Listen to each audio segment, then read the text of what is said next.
I don't believe it at this point. It's like the sixth time I've heard somebody say we're going to go live. We're live. We are on the interwebs. Hello, people. Welcome to the Security Shit Show, episode 53. We're going to play 20 vendor questions. Chris, how you doing tonight? Good. Oh, there we go. Yeah, we have it. I said we were live. I was actually waiting to stay on the internet. It's you know how it is. It's one of those things where you always just want to make sure the bloody thing's actually going to show up at some point in time. Yeah, we have. We're only 15 minutes late. I think we did well tonight. I'm proud. I'm proud of us. I'm proud of you. One of those evenings this evening. Apparently, none of us can technology this evening. I'm actually going to throw the other camera just to screw everything up. This is the only show that I smoke on. So don't smoke, kids. It's bad for you. That's what I've heard. They tell me that. Mm-hmm. Well, I would like to first and foremost thank Rachel for joining us tonight, being here with us. Yeah. Putting up with the chaos that is this group. I love it. That's so nice. It's like you're pretending like I didn't almost beg twice. I don't know what you're talking about. I mean, you can talk about what you want to talk about, but I don't know what you're talking about. Yeah, I saw what the episode was about. I was like, I need to be there. Yeah, this is going to be one of those. This actually might be a useful episode that we can actually get something from, drop out to a number of different channels and go, here, use this information as you interrogate the various different vendors that are trying to sell you every single piece of shiny shit out there. I mean, there are some good ones, but good God's alive, there are some absolute numpties out there. Before we get too deep into it, I had the pleasure, I'm in Miami right now, had the pleasure of speaking a couple times over the last few days. And one of the things that I made a point to drive home was the fundamentals. I'm at a managed service provider conference, a lot of MSPs here. Some of them provide security services, some of them don't. But the bottom line was the fundamentals. Go back to the basics. Do not worry about your fancy AI. Do not worry about these things. And most importantly, what's in your contract? What have they agreed to cover for you? What you agree to let them know? What's your reciprocity? Who's going to tell who, what, when, and when they suspect what? Yep. Make sure it's in the contract. So I wanted to let you guys know I tried my best. They asked me, I was literally on a panel. They asked me a question and they made the mistake of giving me a microphone. So I was like, that's a cute question. But anyways, what I really want to tell people about is the basics. It is back to the basics. So it's Chris's show tonight. Chris, why are we here? We are here because I think there is still... We're here because we don't ask questions. Let's start with the easy one. I think we're here because when I say we talk about business owners. And I think we're here because the industry is allowed to run wild with every single claim known to mankind. To me, it's almost like the automotive industry.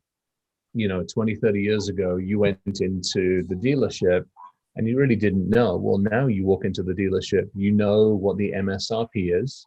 You typically know what the dealer markup is.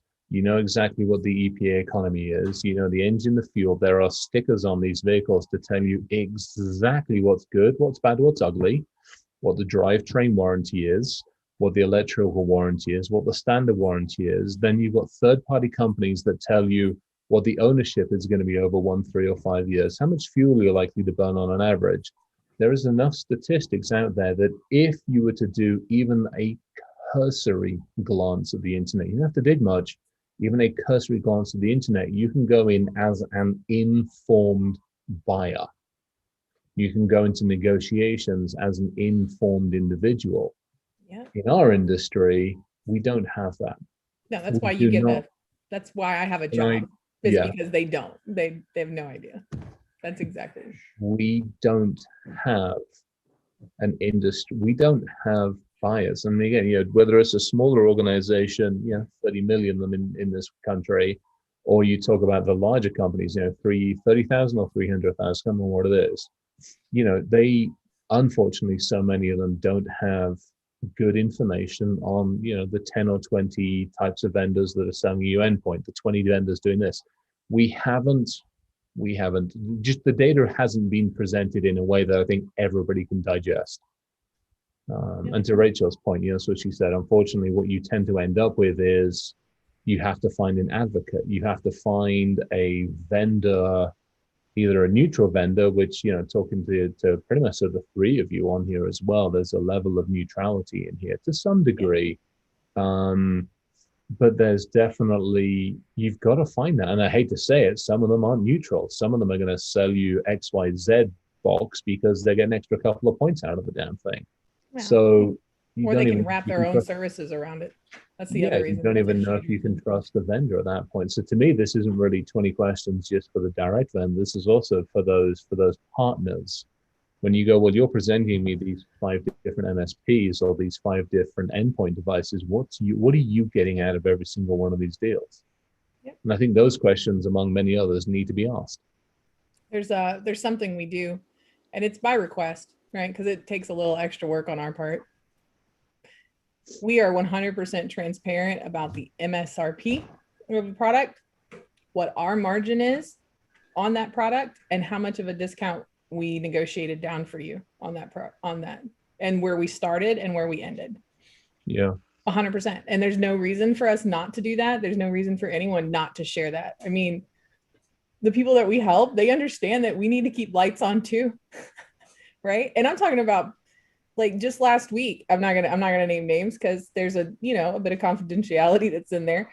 I was on the call with a in-house procurement team, okay, like procurement team, just IT. That's all they did all day long, was work contracts and deals and find vendors and sort it. They do all the stuff that I do, right? Yep. They still need me because they have no idea if their neighbor is getting a better deal. Yeah. Because they still can't. But I think that there's an element of that which is still okay. Because again, at the end of the day, if I'm walking in to get a car, let's say 2 people are walking in to get the same, Ford Mustang, let's just use that. Mm-hmm. Part of that, honestly, if you know how much MSRP is and you know what the baseline is, maybe you know how much the deal is going to get on each one. Part of that's going to be, how much you can negotiate. Part of that shouldn't be, but part of it definitely, it just will be. Yeah. But again, I look at Evan and Ryan, especially, I look at the Evan side of things, because obviously that's the FR side of the world. You guys don't pimp anything directly. You're not out there hawking saying, hey, we're sponsored by, this endpoint and this org and this org. You're like, hey, I really don't give a shit what color firewall you buy or whose it is, as long as it does A, B, C, and D, and the bloody thing works properly. Yeah, and that's I mean, there's no negotiating that. Product agnostic. Yeah. Right? Why would, there's 3 things we need in order to provide service as consultants, right? Trust, credibility, and you need to like us, right? We can't be dickheads. So we can never compromise those things. That our good name is wrapped up in that, right? So if I come in and tell you your firewall sucks and I sell firewalls, even if, my motives are clear, there's that impression that, there may not be. And there's certainly that temptation.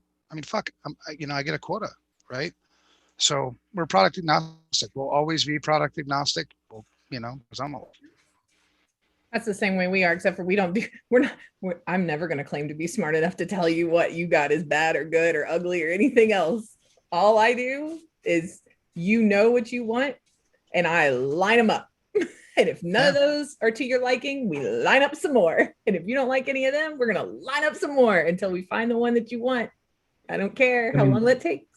Well, that's really common for us, on our side to get, I need to go out and get a new, whatever, SIM solution. Yeah. And, usually we'll ask, why? What problem are you trying to solve with that? Because what we usually find is you're not ready for it. You don't know how to use it.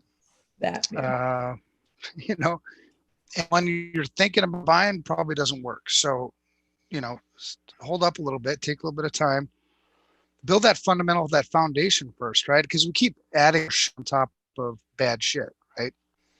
So that's kind of our approach to everything is we usually talk people out of buying products, I've done that. to be I've honest. done that so many times before. I was on the call the other day with John Davis, and he told a vendor partner of ours that didn't seem to get it. They didn't seem to get it. They were like, well, you know, this is this, and this is this, and this is your margin, and this is how much we're willing to do that for, and everything else. And John Davis was like, I don't think you understand. I'm negotiating to make less money.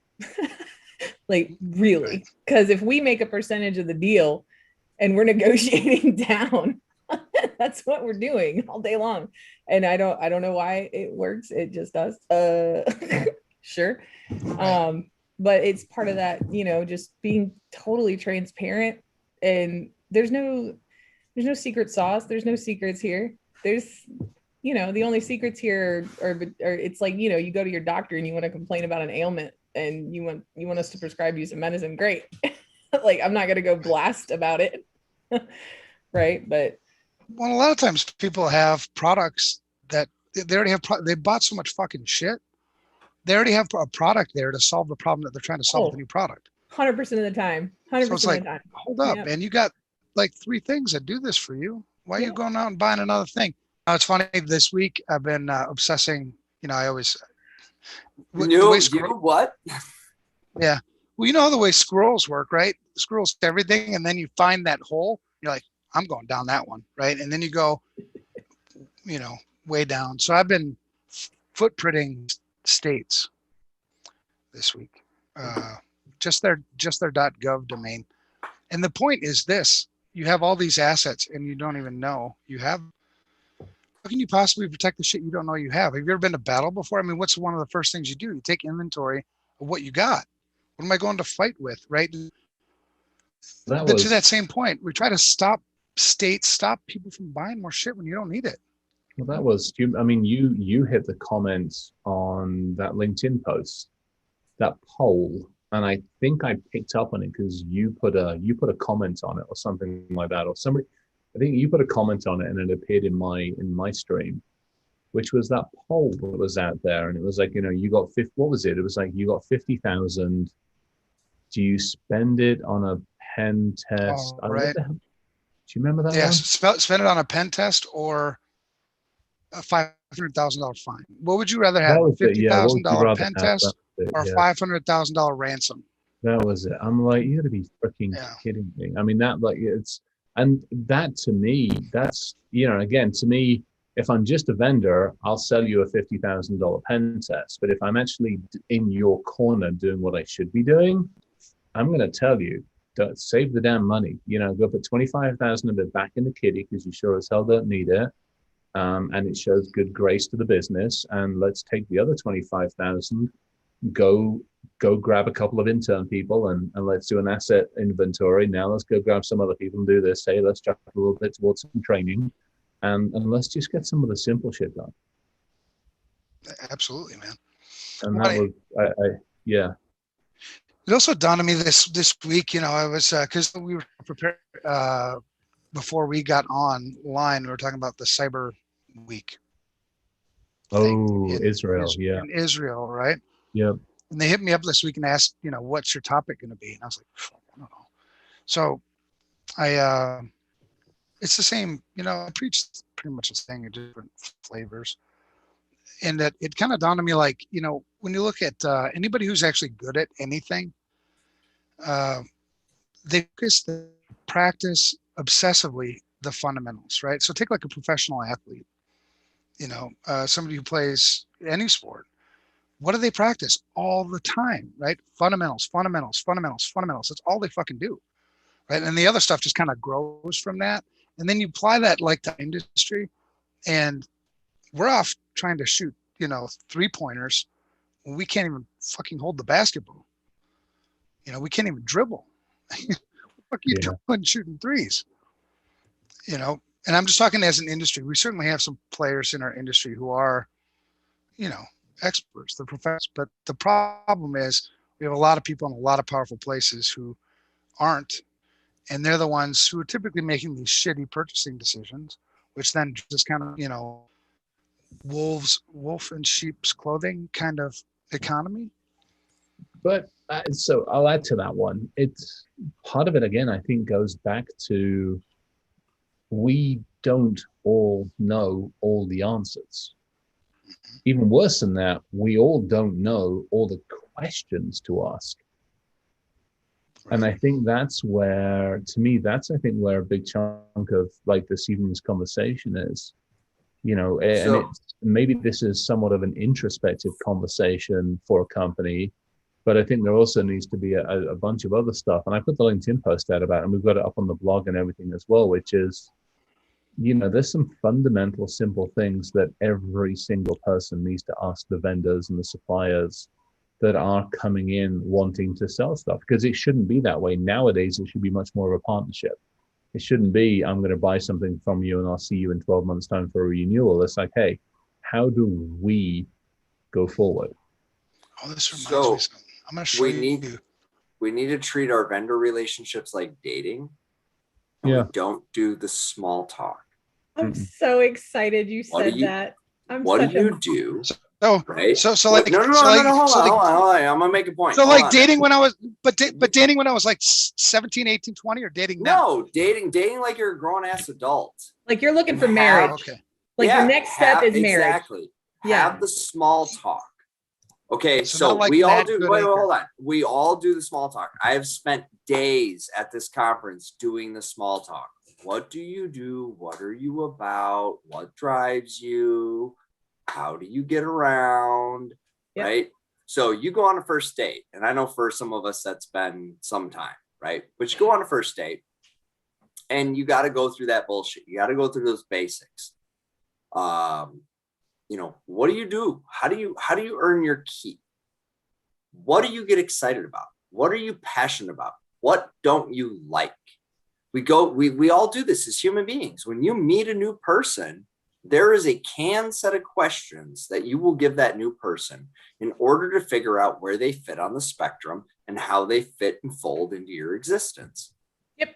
The fact that we don't do that with our vendors, to me, is frankly appalling, because I'm about to impart to you an immense amount of trust and responsibility. Let's be honest. Nobody today is getting by without a third party. You can't do it. I can't do it. Can't nobody fucking do it. Okay. I don't want to run a data center, so I got to outsource it. I mean, think about it. Sometimes your spouse doesn't even know what your browser history looks like, but my spouse does. So she bought me a medical alert bracelet that says, please delete my browser history. Because she knows exactly what it looks like. She's a smart lady. But what I'm getting at, though, is we engage in these meaningful relationships with these vendors from a business perspective, but we never engage in the meaningful relationship as one human to another. And you, the guy who runs the company, how do you envision how you run your company? I spent this whole week telling people we do it different. No, it's cool. Don't do business with me. I still want to help you. It's fine. Go to my website. I won't ask for an email, but I got policies. I got procedures. I got things that'll help you. Take them, white label them, and fucking sell them and make money. I could give a shit less.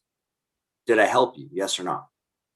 But we don't have these conversations. We don't have these meaningful connections with the people that we're getting into bed with. And we are getting into bed with. And frankly, we can catch, as my dad finally understood, because I tried to explain viruses and I had to use STDs as the example. So we invented ITDs, internet transmitted disease, right? So Perfect. We're getting in bed with these vendors and they're giving us ITDs because we didn't do a good job of asking what their history was. Who are you? Who else have you been in bed with? Oh, you've been in bed with them? Ooh, I don't know. Right? Like, this is just basic connection and we're not doing it with our vendors. So while I agree, we also need to ask very probing and technical questions. I do think there's a small subset of just like, how do you operate? Oh yeah. How do you do business? What's your approach to risk?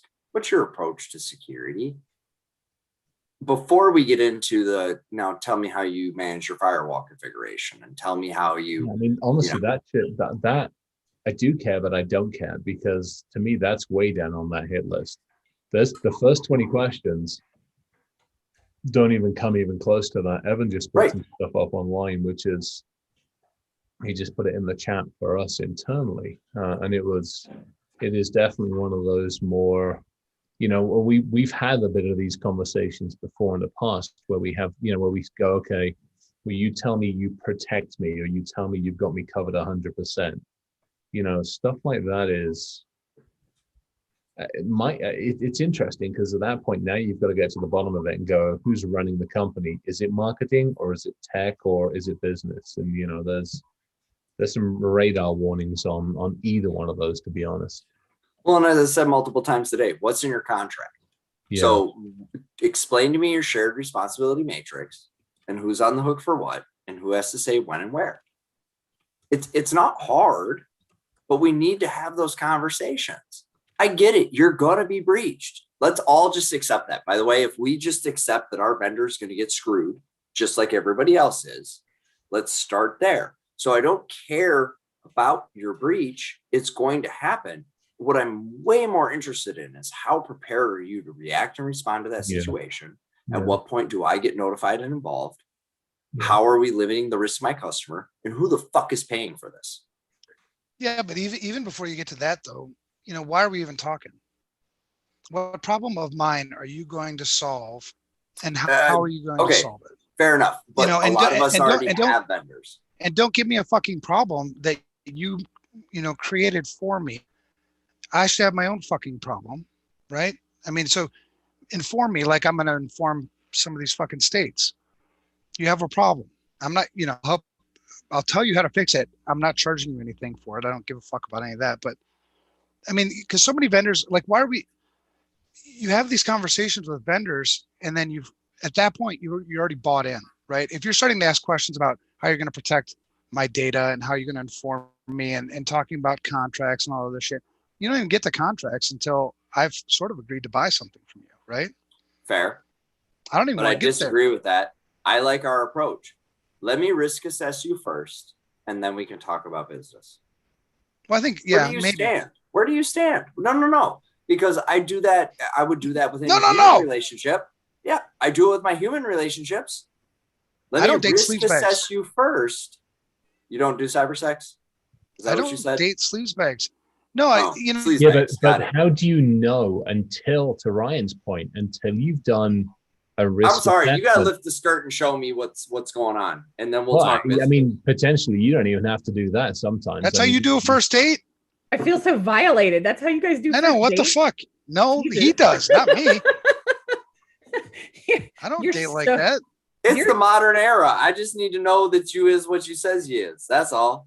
No. I mean, I feel like your spouses put up with way more than you let on. No, your spouses. The answer is yes. The answer is absolutely yes. Mine not your spouses. His spouse. You got one spouse. Not my spouse. My spouse gets treated. No. I mean, what I'm getting at though is we go through that evaluation, right? Okay, so Rachel, you're a lady. Well, let's lift up your skirt. I mean, and I know you're a lady who has a man.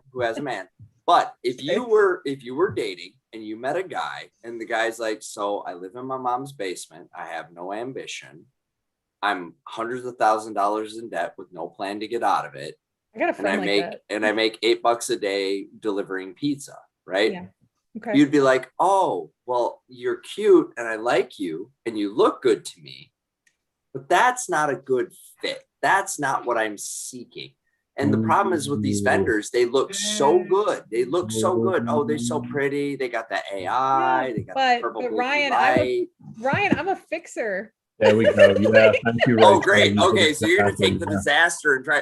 Let me tell you how you can be different to make me happy. I'm gonna polish and pump that piece of shit up so bad it's gonna be a diamond by the time. You realize he's standing behind you right now. No, look, he came. My wife just came in and said, "What? Done. Did you tell me to lift up my skirt?" He was beautifully done. Okay, beautifully done already. Just cooked. There we go. Yeah, you keep telling him that. So I'm gonna need about 5 minutes. I bet. He polished me. That's 100%. But my point is we do this in every other interaction in our life. We go through a process where we really ask some pointed questions to find out compatibility. And we live in an industry right now where if it's sexy enough, I'm in. I'm in. CEOs are buying shit. I had a CEO literally tell me, as long as he says he likes it, I'll buy it. It doesn't matter. See, and I this don't is need to why- know what it is. I don't want to know what it is. If the man says he wants it, I'm cutting a check. This is why I skip over the CEOs. I just skip them completely, and I go straight to the people that hopefully know what the F they're doing. And I'm looking at like chief information security officer, director of IT, director of infrastructure, network engineer, right? I'm like, let's everybody, let's powwow, circle up, let's talk about this shit show that is your network that you're very upset with. And if you can't find the vendors for the stuff that you've already got in place, don't worry, I do that. You can't find this for that and everything else, and you need shit that integrates with your other shit, and you want free shit until you can afford the fancy shit, we can do that too. And how much? Oh, I'm sorry. No, my service is free. Thank you. The whole time. I only get paid if you buy shit. So I'm just hanging out, just waiting until then. I'm like, I'd rather you get this shit all straight, because if I'm gonna sell you something, I did a lot of work to do that, and you better be ready. Like, I don't want to sell you some shit that's gonna sit up on a shelf, and then you're gonna look at me and be pissed. I'm like, no, I'm not doing that. I'm not about to be the scapegoat for that. Well, I think, and Chris, you know, we've talked about this before, right? Having some sort of a database of your solutions, right? What do the solutions do? Yeah. I know John at work, Rachel, you know, we've talked about this, you know, creating where it fits these capabilities, it solves these problems, it does these things, and it does well, and it's sized for this type of, you know, organization, nothing too small, too big, and all that stuff. So then you don't even come to the table until that shit is squared away. You know what I mean? I think that's, yeah. And I think the other part of it as well is from a vendor standpoint, not everything that is sold is the right fit for every company.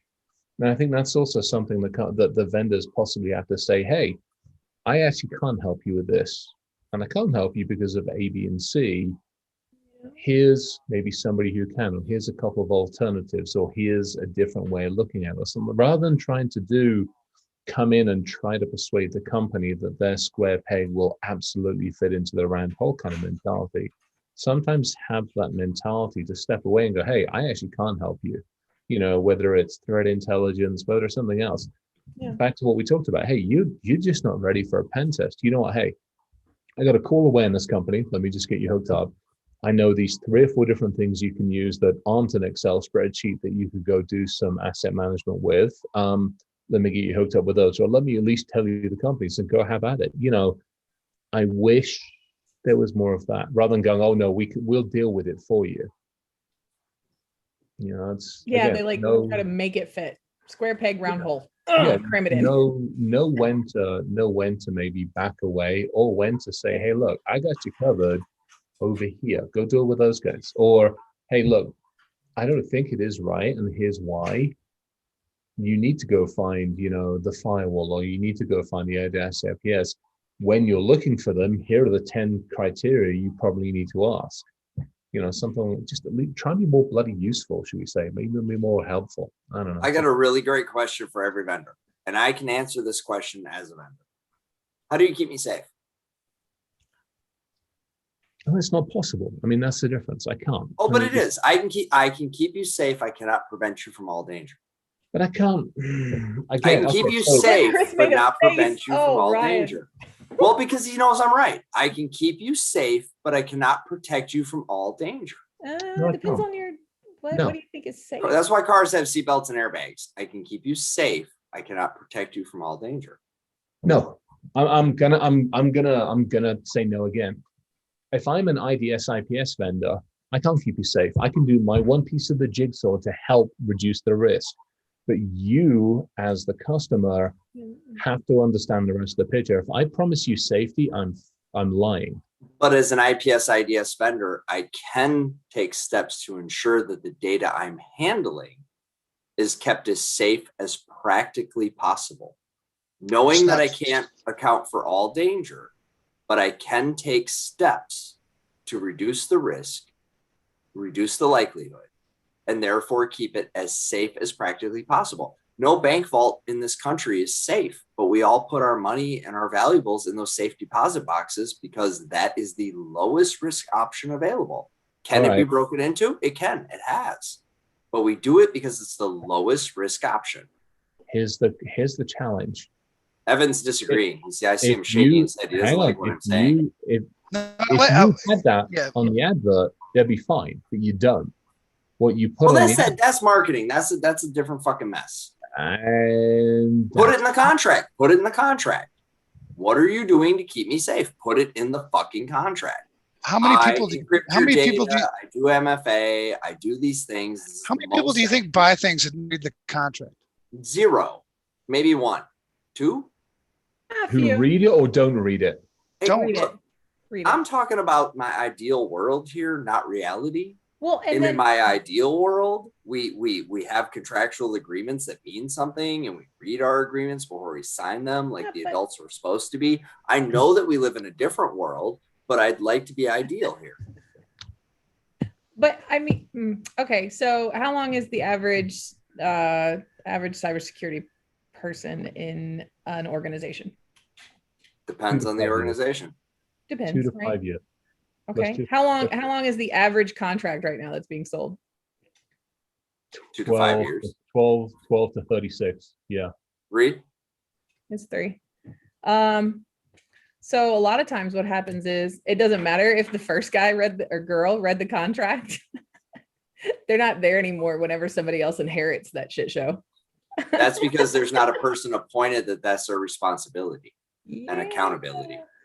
Yeah, that's always fun. Let's go dig out some contracts. Read them all. I know people that are hungry for work that would do that job. They should be. I mean, if we actually had contracts that actually did what they should do, I'd argue we wouldn't be in the same mess we're in. Correct. I mean, I agree wholeheartedly. That's why I push the contract angle. The other thing I hate. We have. So you're gonna fucking put this in the hands of lawyers, really? What else am I supposed to do? Who else is gonna fucking do anything about it? It's the only mechanism of accountability we have. We're in the mess we're in because of fucking lawyers. Well, I get it, but on the give sales me a better people? alternative. Give me a better alternative. How do you enforce doing the right thing if you take a look? Evan. Well, you touched, Chris and I have integrity. You touched on fucking A, man. You touched on the answer. Accountability. Okay. Well, it is accountability. So how do we enforce the accountability? Answer. So we got to stop bringing people out for the shit decisions they make. If you made a shitty decision and you got yourself fucked, you should have fucking read the contract. Agreed. You should have learned. And that's what the lawyer will tell them. Until there's pain, nobody's going to change. Until there's accountability, nothing changes. You continue to just pile more shit. You got to take it by contracts. You got to ask more questions. You got to do. How about you fucking just learn how to fucking be responsible with the shit that you're getting paid to be responsible for? Yeah. I get paid well. I take my job very fucking seriously. Yeah, I have fun and I joke around. But when it comes to my work, I'm a fucking perfectionist, right? And if more people had more fucking pride, and if you know what I mean, like this guy we were talking about before we went live, right? The guy I'm not supposed to talk about. Thank you. But if he really does suck at his job, at what point do we just let it live? Because the fucking thing is, it's not his data. The data I protect isn't my fucking data. What right do I have to be making these decisions like it's my fucking decision? You know what I mean? It irritates the fuck out of me, because that's where you have to start, right? You have to start with this, like, if you get fucked because you don't give a shit about asking vendors the right questions, well, then you should get fucked. Sorry. I don't disagree, but how does the fucking occur? As far as I know, with lawyers and contracts.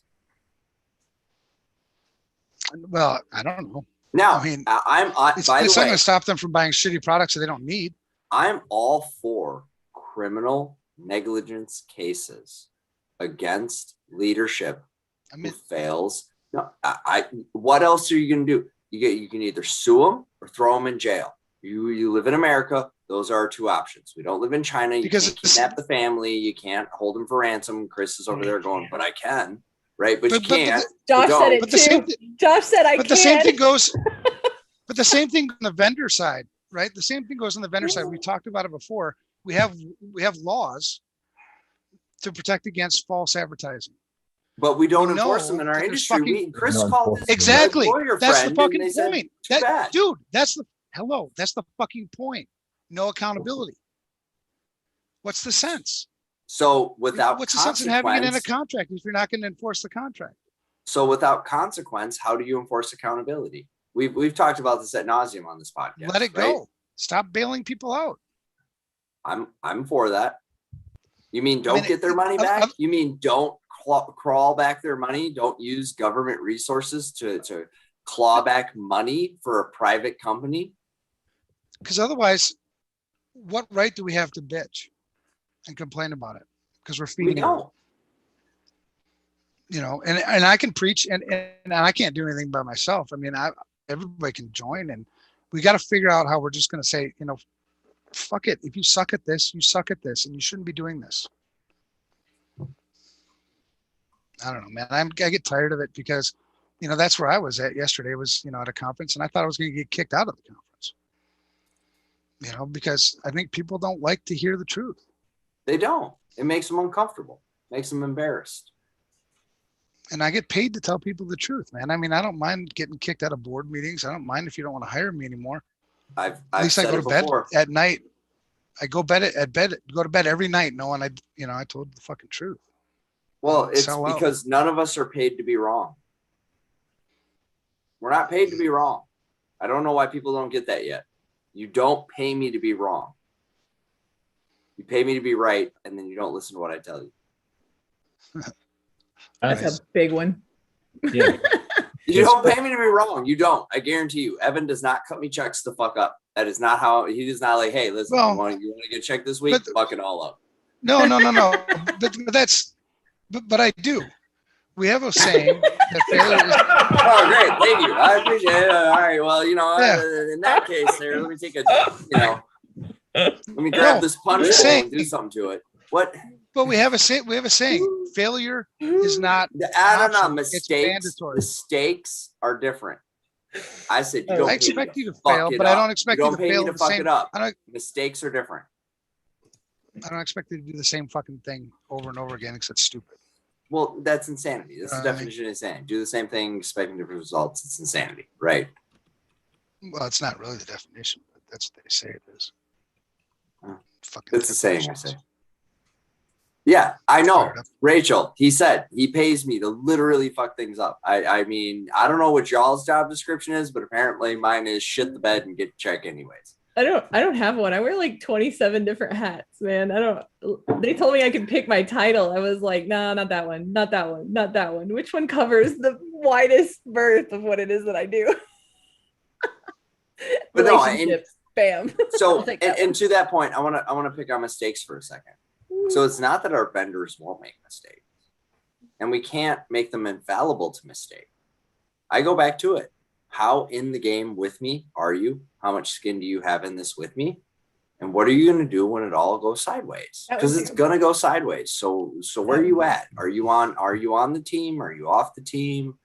Are you now an adversary because something bad happened and you got all shady and you walled up and you got your lawyers and you're like, it ain't us, we ain't fucking do it. And I'm like, I got the packets right here. It's you. Oh, it's not us. That's somebody else. Well, it depends on the mistake too, because if the mistake is you tried to do the fundamentals and you just fucked it up, like you're not good at it, so you try again.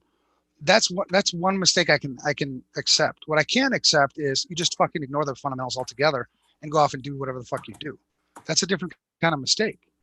Until we can make the salesperson that first approached your team or anybody else handcuffed to you for the duration of the contract, right? Because that's going to help. That'll cut down some lying, because in 3 years, I'm going to look at your ass and go, you lied, right? But now the way it is the person that sells you the blinky shit, after you sign that bad boy, and now your life is gone, right? They give you some other nut job that may or may not actually give a shit if you're happy or not.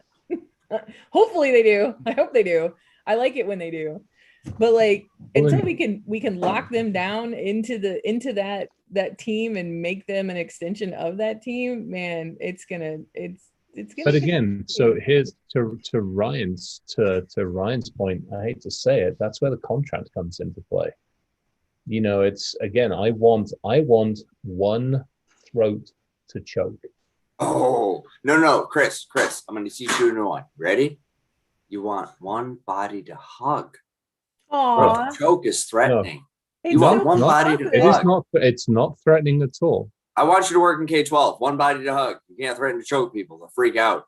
I mean, unless you're into BDSM, it is pretty threatening. Choking throat. It's not threatening. It's reality. I don't want BDSM. I don't want any BDSM. What? I don't want any of that. Don't then do that. Give me target practice. Well, and some of the stuff is like no choking, no spanking, no none of these weird ball gags. I'm not into any of this. No, I enjoy pleasure. Thank you. No, maybe that's what we do. Maybe that's what we do. Is you sign the contract, I hand over a ball gag and say who's wearing this for the duration of the contract. Get in your gimp suit. It's time to do business. Depends on where you're putting the ball. There when you do, shame on you. Be quiet. When you do contracts too, right? It's so individual, right? I think there's some legal things on a more grander scale, right? We talked about false advertising. Just enforce the law. You know, I mean, when I was a stockbroker, we have these laws. Here's the problem, and I'm going to read something if I can find it. There we go. No, actually, I probably can't read it because it would make Yeah, don't do that. Whatever it is you're thinking about doing, I can hear the hesitation. Just no. Well, so the one thing I will read is, you know, I pointed out some fairly home truths, and I got told it was nothing more than a perspective, and that everything I've said isn't lying, and it's just one perspective. And so if I come to you and I say, hey, you told me you could protect me, or you told me that you could keep me safe, and you know, I installed it, and 3 weeks later I did everything you told me, and 3 weeks later my ass is handed to me, it's you know, first and foremost, you better have a bloody good more than a good lawyer. And that's, I think, part of the problem is not everybody has a good lawyer, and not everybody has a stomach for the fight. But now you get the whole perspective. It's, you know, now to me there's a huge challenge on this, and it's not, believe me, there are so many vendors I would want to haul over the coals because the advertising has gone to the nth degree. I mean, we've gone from, hey, I got something good, to, you know, the fucking I shit unicorns and bloody kittens, and I'll keep you 100% safe 110% of the time. You know, and it's, I don't know how we get somebody to stomach that fight. We had the conversation with a lawyer. I mean, remember several weeks ago we had the conversations with the UK. I mean, I had conversations with a couple of lawyers in the UK. I've had conversations with what's his name in the US, and trying to get somebody to pick up that fight is tough. Why the fuck is Justin asking that question? Justin, Helen, you want to explain yourself really quickly before some action is taken? Yeah, so not really chat appropriate. We're gonna go ahead and not go there.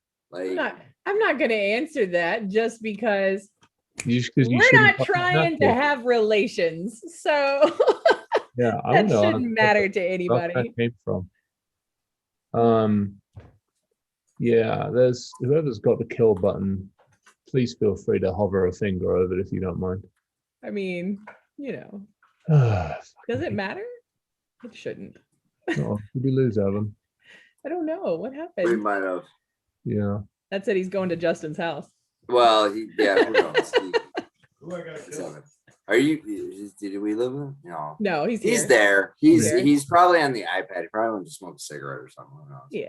Are you still here, Justin? Or Justin? See, now this guy's got me messed up.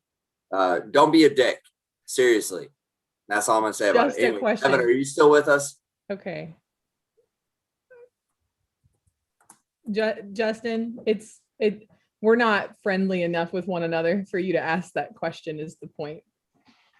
It's okay. It's okay. If you didn't know, it's okay. If you didn't know that that's not a cool thing to do, but it's a learning experience right here. Anyhow, moving on. So Yeah. back to vendors.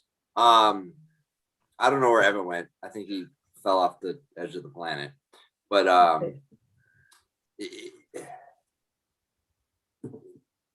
we gotta go back to, we are relying on these people to do business. And in the old timey days, business was done over handshake and trust. No. No? Not to You sure about that? Hang on, hang on, hold the thought for a second. I'm going to go back to our first point. You are relying on them. Yeah, we're relying on them. Yeah, to do business. Yeah, I mean, to your point earlier, I don't know many companies who would be independent enough to better function on their own, especially now. I don't know many. Well, there's probably exceptions. There's going to be, but for the most part, there's not many that are going to be able to function without having some kind of third party floating around somewhere. I would actually like to find that exception, because I genuinely do not believe it exists. Okay, now let's broaden the scope. Let's broaden the scope for a second. Yeah. I've worked at many a company, and every one of them has had multiple third parties to function, whether that was the dining service, the janitorial service, the electrical service. They're not employing their own electricians. They're not employing their own plumbers. They're not employing, right? So yeah, no, I would beg to differ. That's what I'm trying to kick the idea around is, and I think you're right as far as that one goes, which is you've got a third party somewhere in your ecosystem that makes your gears turn. Yeah, no, totally. And that's what I was just trying to think. And it's now when we go digital, it gets even more intense. Oh, let me tell you, I'll talk about my personal experience. I am reliant on a cloud provider. Mm-hmm. My infrastructure runs in a cloud. Hey, he's back. My infrastructure runs in a cloud, and that's where it lives. And I'm reliant on that provider. And without that provider providing that service timely, securely, right? I'm screwed. I'm dead in the water. I am dead in the water. Dead. Done. Same way for email for us, definitely. Same way for us for email and a few other things. We're relying on that side of the world. So yeah, I think I'm trying to throw rocks at it, because we've been talking about third parties, we've been talking about supply chain for many, many years. And let's face it, people still aren't really listening. And I think what they probably have failed to understand is that third party supply chain is us as well, and everything that we stand for. It isn't just my goods coming in the front door, my goods shipping out. It's everything that allows that organization to breathe and live. And it is. And the more digital your company is, the more reliant you are. I'm at this conference. We've got managed service providers. They're providing all kinds of managed services to all kinds of different businesses that are reliant on them. And let's be honest, let's go small business for a second. Mom and pop pawn shop. Who runs the IT? Not them. Third party. Bakery I just ate at. We found a beautiful, by the way, if y'all come to Miami Beach, you need to get away from the strip. Oh yeah, that's an hole amazing in the wall. It's amazing breakfast, greasy griddle. They barely speak English. It's fucking phenomenal. And I had this amazing croissant with the egg and the bacon. Oh, so good. While you're down there, do me a favor: have Cuban coffee and guava pastries, and send me a picture. Jackfruit empanadas. Yeah, no, guava is guava jack. Go have guava pastries. Find somewhere that'll sell you good guava pastries and a Cuban coffee, and then just send me a picture. That's really all I care about. I used to drive down there from Atlanta every now and again. to go we used to drive down from I will Atlanta. do my damnedest. I have to be on an airplane tomorrow by 1 in the afternoon. So we'll see how this goes. But Yeah, then don't worry about it. Yeah, focus on the airplane, focus on but getting nonetheless, point being, we rely on third parties. And when we start to get into the IT space, we're even more reliant. And I'm going to throw a monkey wrench in this. What if I told you your open source code that you downloaded from GitHub should be considered as a third party provider, Oh, even God. though you Oh, don't yeah. have a contract with them? No, totally. That 100 because it's part of that. Yeah, there was the statistic that used to be, it was like, it used to be web application database layer. Now it's some crazy amount of layers, of which half of it's, code that you never figured out. We have Josh, Mr. Arnold, let's just stick his head in as well. Bless him. All right. Well, so he came to fight. He came to fight. Good for him. Bless him. And good for him. Yeah. No, I said don't do that. I was like, no, just let it go. It's okay. No, it's. I got to say, I'm out. Don't be a dick. That's what I have to say. All that needs to be said. Well, it should be all that needs to be said. Infamous last words. But I do think it comes back to we just don't have good conversations with our vendors. We don't treat them like the integral part of our business that they are.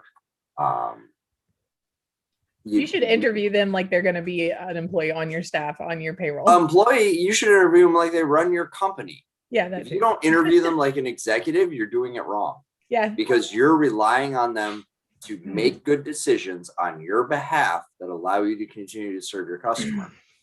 Oh, yeah. So to that point, let's talk about the question. To me, that's another question is, how do you approach business relationships?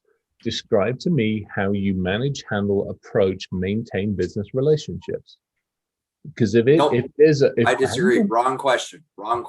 That's a sales guy question. You know where I'm going with this. You know what I'm looking for. So give me a better way of saying it. So here's what I'm more interested in. Yeah. Tell me how much skin you have in the game, and tell me how in the fight you are with me, and how much of my load you're going to carry. And I don't care if the answer is none. Just be honest about it. But how much skin in the game do you have with me? I don't want to know how you maintain business relationships. I know how you do that. It's with an expense account and dinner and drinks and tickets. But I don't care about. I don't want that. But that's how the business relationship is maintained. You said business relationship. Let's get narrow for a second. But I want value. Okay, then how do you add value? How do you bring value? Maybe that's available. Well, that's also a separate question. I don't care how you add value. I want to know how in the fight you are with me when everything we said that was going to go well went sideways. Yeah. That's what I want to know. I don't care about the rest of it that much. I don't. I get it. You'll give me a discount. You like me. I get it. You'll give me volume pricing because I'm doing good stuff. No, I want value. No, we're going to go to the Lakers game, and you're going to buy me a flight to Australia. And okay, no, again, hang on. Stop. Chip. That is the warning flag. If Not that's necessarily. I'm going to go with Not yesterday. I would actually. So I don't care about the Lakers game. I don't care about anything else. I want to know that you can. Yeah, and all right. So you're bringing me maybe. How in the game are you with me? At what point do you own this? At what point is your insurance covering that fuck up? That's what I want to know. What do you own? What do I own? And who is covering the cost for the shitstorm that ultimately affected us because, Susie Q admin decided to click the link, or Johnny J admin, decides to click the link, and now you're ransomware, and you sent me a fucking infected invoice, and my intern in the accounting department opened the fucking thing, and now I'm laying on the ground. What's the recompense? What's your liability in that? What's your responsibility to help me clean that up? When are you going to tell me that, Ryan, somebody's been trying to knock on our domain admin account for the last week? Yeah. Do you tell me a week? Or do you tell me 3 hours we've had persistent attack against that account? You all might want to take a deeper look at something. Yeah. That's what I want to know. That's what I want in the contract. I'm interested in your incident response plan. I'm interested in your communication That's plan. in there. Yeah, I have that. Your Yeah. intelligence. When are you going to share threat intelligence with me? These are the things I care about. Because that's the stuff that allows me to react and respond in a fashion that I can cut the malware off or the ransomware off at 4 machines instead of 400,000. Don't let me find out everything. Guys, we know this. Ransomware hits. What is it? Yeah. 6? Chris, you probably know the stat best. 6 hours, 8 hours before it affects. Oh, less, way less. Typically, depends what it's doing. On average, typically. If it's doing the sprawl, if it's trying to get in and spread before it executes its payload. Oh God, I mean, we're in minutes. Are we down to minutes now? Oh, we're down to minutes. Yeah, I mean, shit. It's typically now at this point in time, it's in and out within 30 minutes. Okay, so but we've also seen incidents though where they've built for a month or two. Oh, totally. And that's what I'm good. Well, yeah, I mean, total intel gathering, total passive, total watching. Oh, 100% with you. But once they detonate, then it's gone. Yeah, for the smash and grabs, like, I mean, let's face it, 90x % of it, the smash and grabs. I mean, it's in and out. I mean, it's fucking minutes. It's ridiculous how fast these days. So what about the week of recon that happened before the attack that you failed to tell me about? Well, so it's not even that. To me, it's back to your point. It's you said it actually earlier, which is when and how will you or would you share any threat intelligence with me if you're targeted?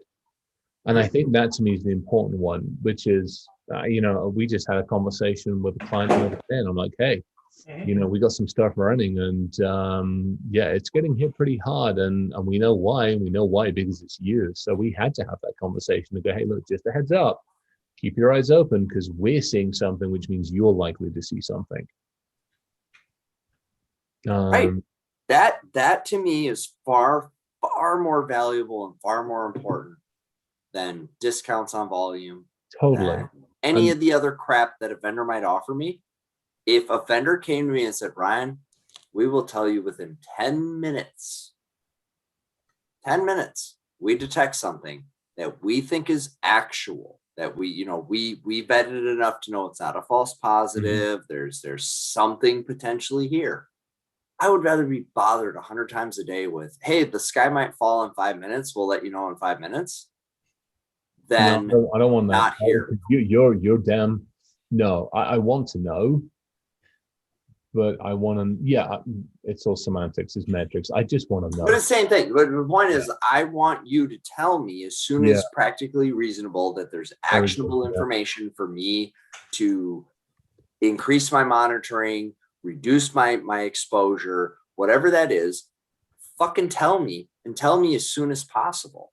Well, and that goes back to being able to read your contracts. And a lot of contracts, you can change that. You can dial it up or dial it down. The amount of communication you're going to have back and forth with the vendor that's already in place. Or, if you're vetting one out, you can always do that. Everything is negotiable. Everything is negotiable. Right. Is everything negotiable with everybody? So it should be. If it's not. Let's hang on. Let's go back to reality hang on. Evan, you on mute, or do we not get you? Yeah, I just said red line on Microsoft EULA. Thank you. That is exactly. Good luck with that shit. That is exactly where I was going, and I wasn't actually going to use MS because to me they are too big of it, like an F5 or a Cisco or a FortiGate or a Wes. Tell me that we can redline those. You can't. You know you can't. I know. You can't. I tried. You know what they told me? Go fuck yourself. Yeah, right. Well, go find somebody else. Fuck you. Go find somebody else. And then I went to somebody else and I redlined theirs and they said, go fuck yourself. And then I went to somebody else and I redlined theirs and they said, go fuck yourself. So are we? Because are we they won't take that liability. They won't take that accountability. Are we on a hiding to nothing? Are we chasing around in circles and shit isn't going to change? Yes. No, I disagree. If enough consumers demand it, you disagree with everything tonight, but yes, we are. If enough consumers band together, change can be made. How many? Now, how do many- I think it's realistic to get everybody to agree to something? Fuck no, I don't. I live in this Well, country. that's what. I've seen you people. But that wasn't the question that Chris said. He said, "Are we on the path to nowhere?" Are we on a hiding? So what to you death? said is, Well, yes. Yeah, okay, yes. We have to but, change. you know I'm an optimist. I can't So help why- but go, but if we did something different, we could So change then, it. all right. So then, my question is: Are we? Why the fuck are we even talking about 20 questions for vendors when vendors aren't going to fucking change? Let's just ask that fun. Do we just want to say screw it for tonight and just drink? no. I would like to argue this. I don't drink. Well, you can have The a cup hell? of tea. You can have a cup If of enough tea. of us asked 20 questions, and if enough of us were brave enough to say, I won't sign the contract without you fulfilling the 20 questions, then I think we're on the right path. I don't know. If we continue as business as usual, I must live in Fuck the it. miracle world. let's drink. Honey, I just want a good positive place to live. And so all I can do is put my voice out there. I can't change anything. I just can try to encourage people to maybe think different and try to do it different. But I live in reality. So I know that a lot of the shit I say sounds really fucking fanciful and might not be achievable. But if you don't hold But the it's a bad hope. actors, I just- if you don't hold the bad actors accountable, why the fuck would you ever expect them to change? This is true. Okay, so the problem with that though is then we need an international standard for holding bad actors accountable. Or The just problem with holding them accountable is as soon as it's Russia's FSB doing it, well, I mean, How about we've a been- few more people take it out that of aren't Russia's FSB isn't my vendor. Thank you. My Go back to vendor. vendor. are you is sure? Are you No, sure? Because the CIA Fucking been your vendor for Dynatrace a or while. whoever the fuck- No.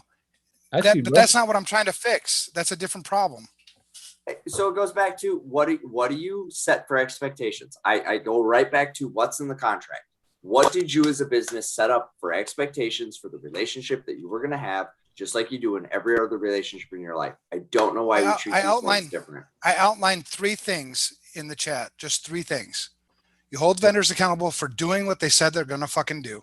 Yep. Right. So if you don't do the shit that you promised to do, whether it's in contract, whether it's in advertising, wherever it is, that's illegal. You should be held accountable for that. If you sell somebody something if you sell something to somebody that you know isn't in their best interest to buy, you should be held accountable. They do the same thing with financial shit. When I was a stockbroker and passed my Series 7 back when I was a fucking weirdo, there were so many laws against selling, like, for instance, you don't sell elderly people a penny stock, right? I would lose my license and I would go to jail for that. We need to define what those things are with security. Like if you have an asset inventory, then it's probably not a good idea to sell them a SIM solution. I agree. I agree. I said that on stage today. Somebody, and I said it at dinner. Somebody asked me. So that's the second thing. We got this. What should we do? No. What do you got? But that was the second thing in the chat. The third thing in the chat is you need to be held liable for the damages your shit caused me. Right? Why?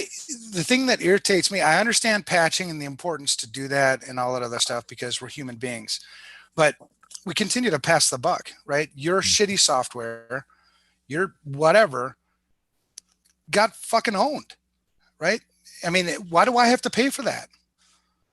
You know, I mean, I think if you started pushing accountability to the right places, you'd start to see changes. You know, if you make the first CEO who, you know, got ransomware and cost the country God knows how many billions of dollars, rather than I'm sorry, there's a price to be paid for that. You'll get the attention of other CEOs. You know, right now, less than half of the CEOs in this country, admittedly, right? I cited that survey a few, I don't know, months ago, where more than half of the CEOs in this country think that cybersecurity is overhyped. It's not important. Why do they think that? Because they're never fucking held accountable for it. Same thing plays with vendors.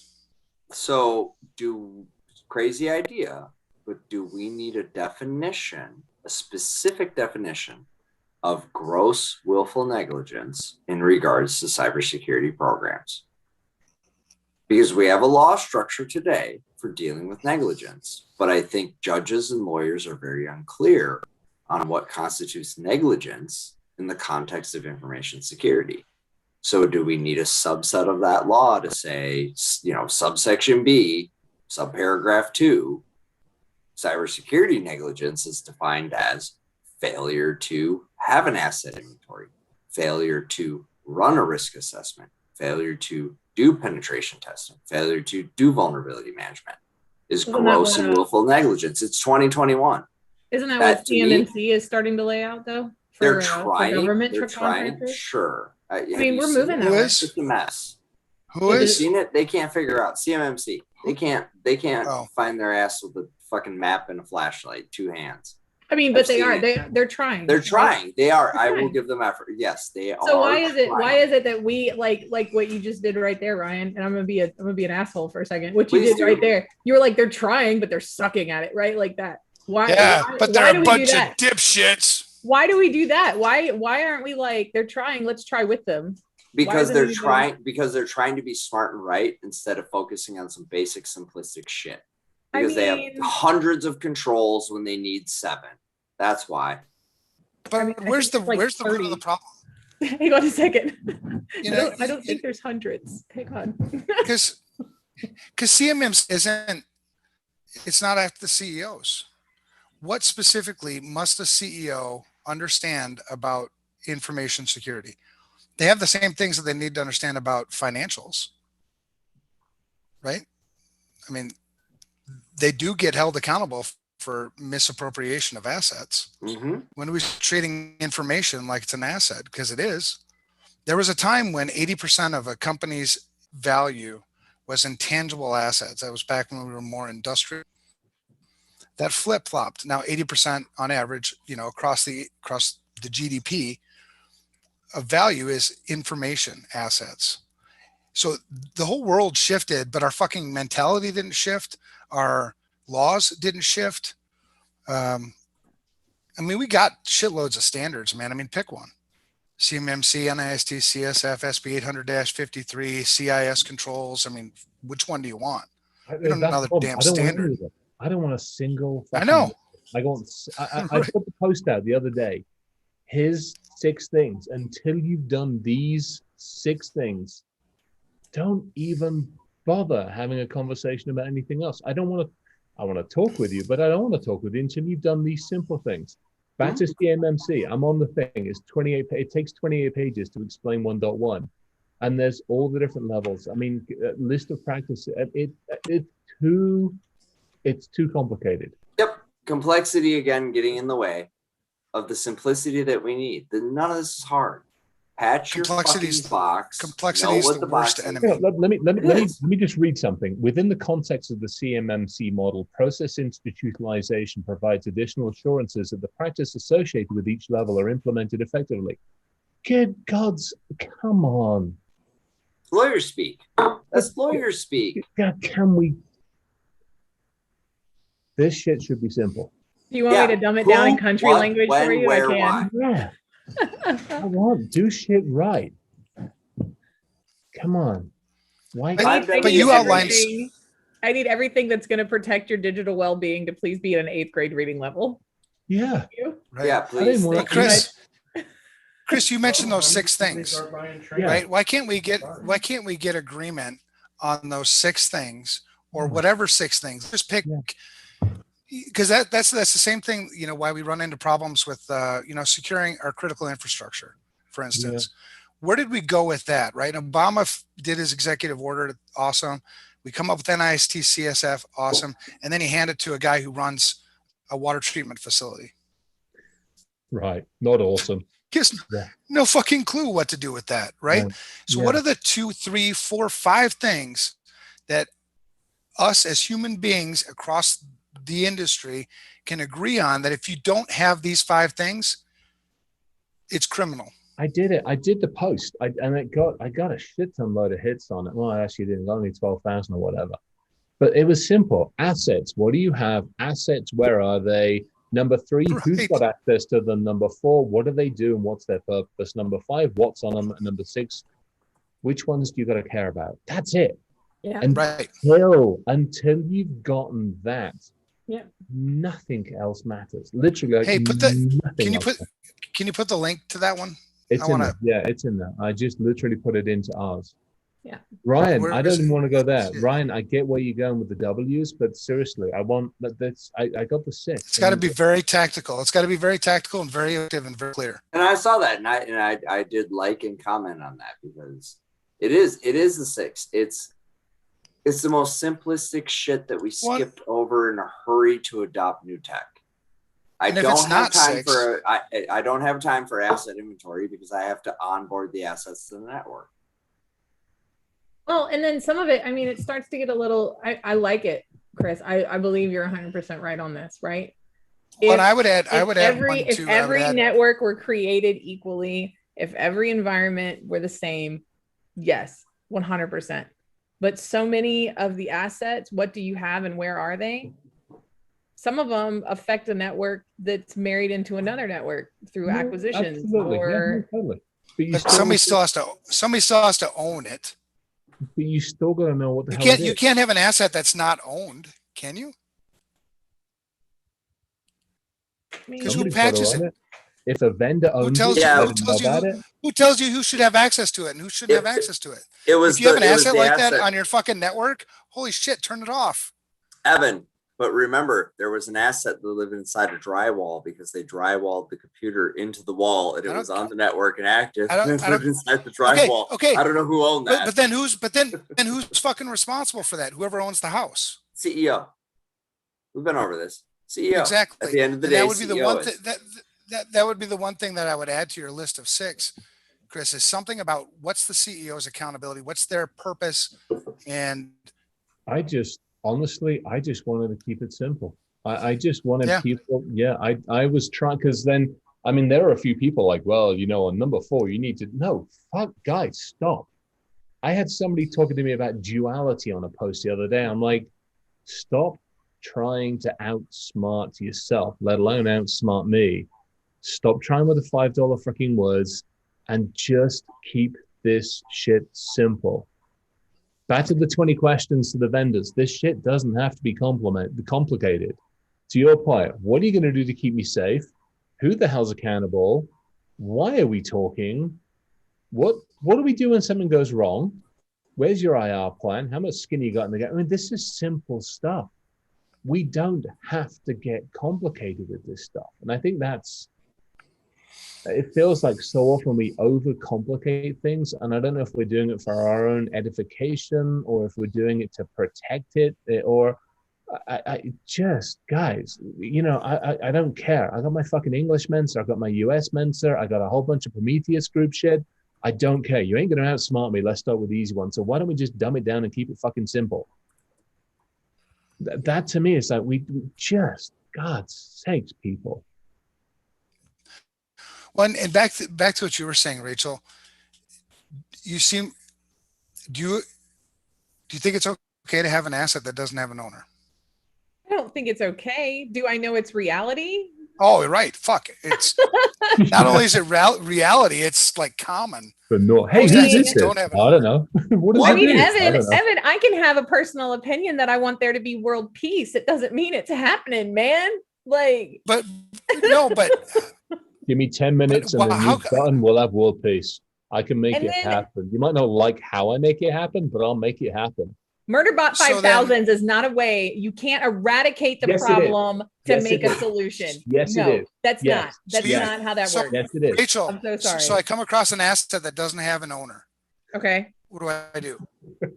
Do I chalk it up to, well, I can't have a perfect, unicorn lollipop? No, but that's the thing. You once you know that it's there, and now you own it just by knowing. One, now it's yours. Guess what? Maybe. Here you go, present.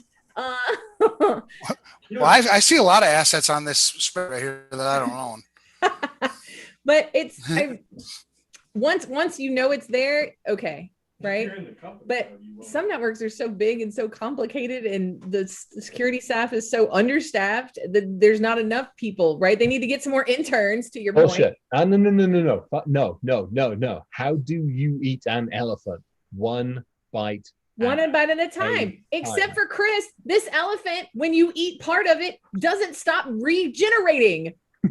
it keeps growing its ass. Okay, that's the problem. You could take 10 years and diligently eat that elephant, but its ass is regenerating over there.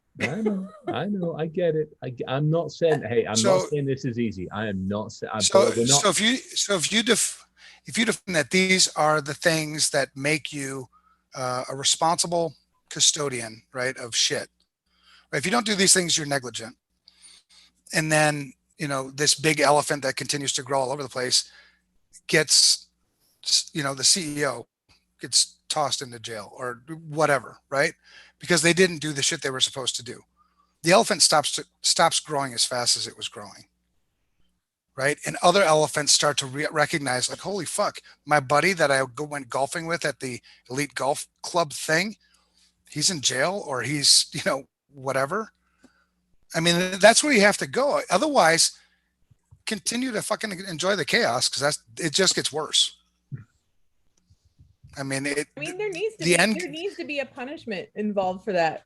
I mean, you're right. There needs to be serious consequences for gross negligence whenever it comes to your network. People depend on that, right? Like you would be in so much shit if a building that you made people go to work to every day didn't have, you know, proper fire escape policies and shit on the wall, whatever. I'm not a firefighter, but you know what I'm talking about. Like, right? Don't take the elevator. If this shit is burning, take the stairs, dipshit. Like that kind of stuff. Like you would be in so much trouble. And that's stuff that like everybody else like, oh, well, this is common sense. No, that's illegal. You have to do that. Sorry, it's a safety thing. Why isn't it that way for the digital building that we all work in?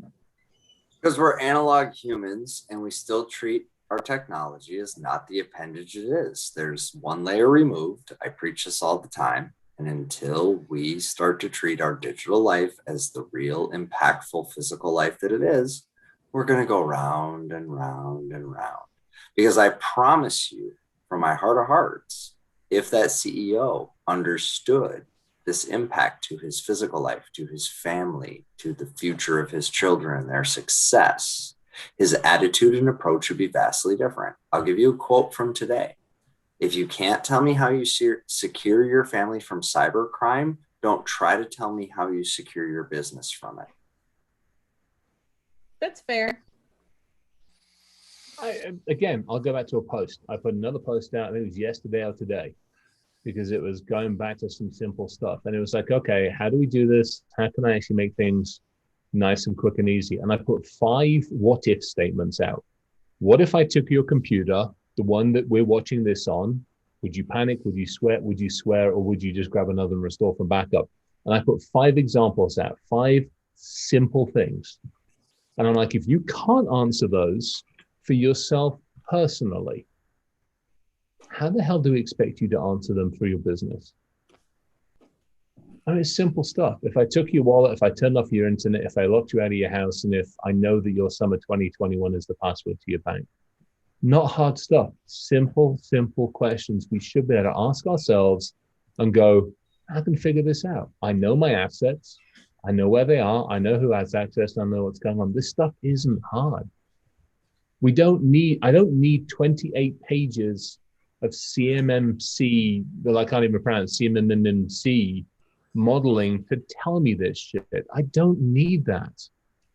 Nobody needs that. No, neither do we need the 10 other bloody fucking frameworks that people want to put together. I got another one. I had some dipshit on fucking LinkedIn hit me up yesterday. Well, we're putting a framework together. Why? Fuck off. Well, you know, one ring to rule them all. I'm like, you're an asshole. Yeah, no, there isn't one ring to rule them all, because no industry, no network. Just what I said earlier, it's like a fingerprint. It's unique to each one. That's why there's so many frameworks. We can't put it all in a box. But the thing that is the exact same over and over and over and over again are the basics and the fundamentals. Yeah, right. They are. What TCP/IP is still TCP/IP. Asset inventory is still asset inventory, whether it's at home, in a small business, in a big business, right? You can't protect the things you don't know you have, period. Exactly. People need to get drilled into their fucking brains that you're going out there and trying to defend all this shit and buy all these things. You can't. Stop it.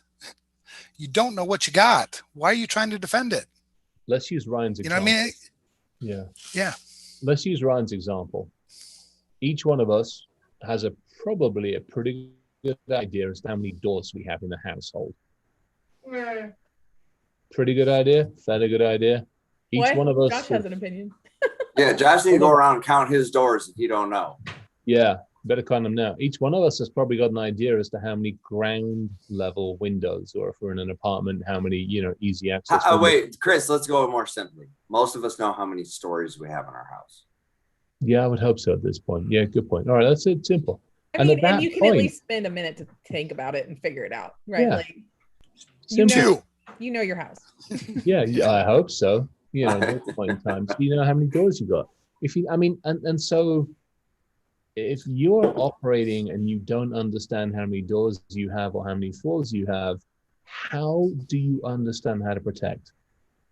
Now you move that to the digital world. If you don't know what you have, how the hell do you stand a chance of doing anything else? You just don't.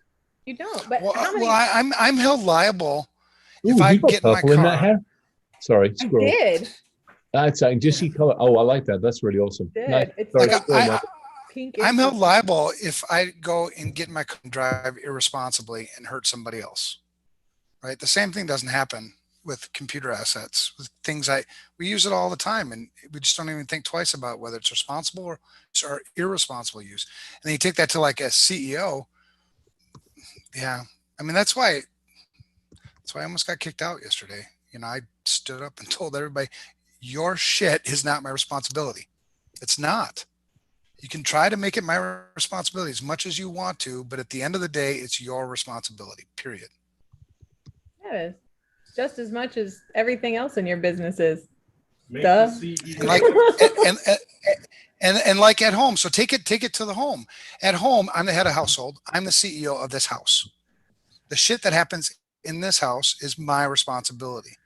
Shit that gets brought into my house, the shit that leaves my house, the people who come into my house, the computers in my house, the network in my house, the fire protection, all that shit's my responsibility. Right. And it's that same kind of thing that, I think we lack when we go to, well, I think people don't know that because they keep plugging new shit in. To your point, Ryan, it's that disconnect between the analog and the physical, analog and the digital. You wouldn't start multiple fires in your living room and then leave. You will absolutely install all kinds of IoT, leave your network open. You'll do all these other dangerous things, but you're not going to start a campfire. Well, okay, I hope you're not in your living room. I mean, I'm just saying, next time there's a flood in Louisiana, Josh and I have talked about just setting the bitch on fire. Okay. I mean, I hear that, and you guys are in a special part of hell, but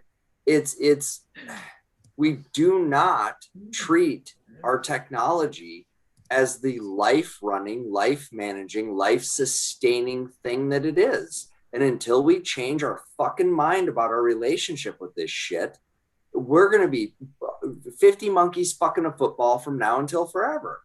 I love that analogy. Can I just we tell you? have to change the way we look at this, because when you make that change, all of a sudden the business leader goes, oh, I get that. Yep, that makes sense. Yep. It's not that the business leader is incapable of making a risk decision. They make one every fucking minute of every day. Yeah. It's because the tech is this Disneyland, Wonderland, magical little removed, whatever it is, it's the mystical place for the IT people work. And they're not real people. I've talked to them. They don't look anything like me. They're not real people. We should put them in a room with no windows. So, I can't get away from that part, because honestly, every time I run up the hill, and guys, this is where Dave came from. This is the whole idea. Because I know you can't fucking do it. Because I know you won't do it. Yeah. Even if you're capable, you seem to refuse to. I'm like, you're going to die. Yeah, I get that. Was that why do you want to prevent that? Do you want to die? No, I don't. Are you going to do anything to change that? Well, you see. But you know what? If your neighbor dies, that's you take notice. That's your neighbor. No, it is, because I'm like, what the fuck? John just died. What? How did he die? Oh, computer, whatever. Well, fuck. Right. How does Mike? Alexa got him. What I mean? Alexa got jaded. He was mad. But I She mean, was mad. but He was it's talking to over that Google. point. I mean, we constantly try to save like everybody, even the people that don't want to be saved, even the people that don't want to do the responsible things. Right. And if one of those people does get picked off, the rest of the people start to, what the fuck to him? Yeah, Well, but the problem is you know. when they get picked off. Okay, so we know this. I mean, you guys are smart guys, right? So if I'm going to target a whale, let's say I'm going to go after a whale. Am I going to go directly after that whale? Oh, no. Silly dad. I'm going to go after the wife, the kid, grandma, mom. I'm going to fuck the whole family and get them all to forward the same email of, you've got to see this cat drinking water out of a water fountain. Because I know that's going to work. I know they're going to click on the link. The only way we shift this, because we talked about user blaming. That was a big topic today. Weakest links to user comes up all the time. Talk about security, blame the user. What are we doing to change the conversation? What are we doing? Who delivered the email to the user? I just want to Ukraine. The answer is Ukraine. I just want to say No, the IT guy. Right. Gal. Agreed. Is identifying that humans are the greatest vulnerability really blaming them? It's not blaming them. It's identifying that they have a certain strength and weakness, and the weakness is just right. And the make way everybody real vulnerable. And the way we try to change that is by forcing you to sit through death by PowerPoint with the worst content ever produced. And you've got to click, and you've got to click. Oh, it's the fucking worst. It's the worst. Have you all ever taken security awareness training? Could there be more hot garbage on the planet than the standard issue security awareness training? I'd like to know. I want to gouge my fucking eyes out. I honestly, I saw the one we have, and I'm about to have to rewrite it because no, it's hot trash because it is what it is. Because it's the thing. The thing looks like this thing. Don't touch that thing. I'm gonna stick up for the wiser stuff. I'm gonna stick up for Gabrielle. I will. No. The same thing. I was like, now hold on a second. And I will give a second exception. I will give a second exception to Hi8. Have you guys seen their content? Yeah. Okay? It's totally funny. It's relevant. Yeah. My favorite about the what was it? The acceptable use policy. If you guys don't know this, Google Hi8 acceptable 8, like the number 8, acceptable use policy video. And if you don't laugh, you're lacking a soul. Okay, we're way off of the vendor 20 questions thing, but Josh has a huge. Actually, no, we're not. Because Are we not? One of the No, because one of the questions is how do you train your staff? So well, Josh has a very good point. He said that every new hire should have to sit with one analyst for the company for a day. Yeah, but not every company has an analyst, so that's an ineffective strategy. Try again, please. How do you take a bakery and make them security aware? I eat all their foods. Make it personal. Thank you. Hello. Turn their ovens off. Well, that would work. That would actually create a great opportunity to educate. Yeah. I had this discussion with somebody actually today where we talked about not one training works for everybody. Nope. Yeah. But the truth is, there is one thing that's true about every one of us is our self-preservation. We're all motivated by protecting us first, right? Most. Somewhere deep in there. I've met some people, they lack that. Well, I mean, we can argue. Okay, well, yeah, you can argue whatever. But, and those people die. So fuck it. I mean, you can't save everybody. Nope. So make it personal. Make the training personal. How do I protect me? How do I protect my kids? How do I protect my family? How do I protect my own assets? Now, nobody gives a shit about, protecting their online bank accounts, because if it gets hacked, you get all your fucking money back. Yeah. Consequence. So I gave my password to a hacker.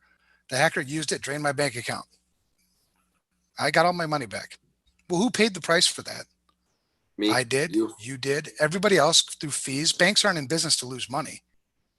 I mean, I can kill people. Can I kill more? Seriously, I want to let me kill people to prove a point. Why? I will let you I don't know maim them, but not kill them. Hang on, I don't you'll let mind me if what? you maim them. Can I maim them? I don't Yes, you can. I don't know what Because then we'll identify them easier. I don't know what the problem is anymore.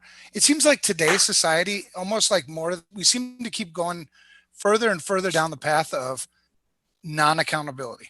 Yes. We don't want to hold people accountable. Nope, not my problem. Somebody else's problem. Oh, it's not their And problem. so The next guys. So if all of society keeps doing this, like not my problem, not my problem, not my problem, it becomes nobody's fucking problem.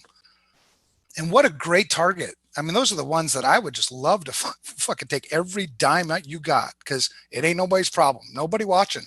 Right. That's where I would attack. That's why I'm doing all fingerprinting for states, is footprinting for states. Cause it's like, where would I go? If I was an attacker, where would I go? Well, any one of these fucking assets that you don't even know you have, that'd be an easy one. You know what I mean? But it's just this, like, nobody seems to care and start suffering. And I'm not saying killing, but suffer. Lose your job. I can make lose your people money. fucking maim them and make them suffer. And I argue they don't care because they don't understand. They're disconnected from it. That's my argument. They will understand, but they will understand if they fall for a phishing attack and now you're out 10 grand. You're not getting the money back. Your life won't end, right? Wait. Okay. I got a crazy idea. You fall for the phishing, we withhold your paycheck by 1 week. You have to sit with me. Just don't give them their 10 grand back.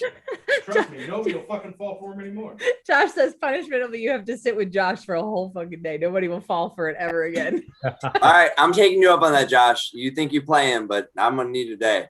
Look, come on, look, the couch is comfy. I'm telling you. I'm gonna send some people your way.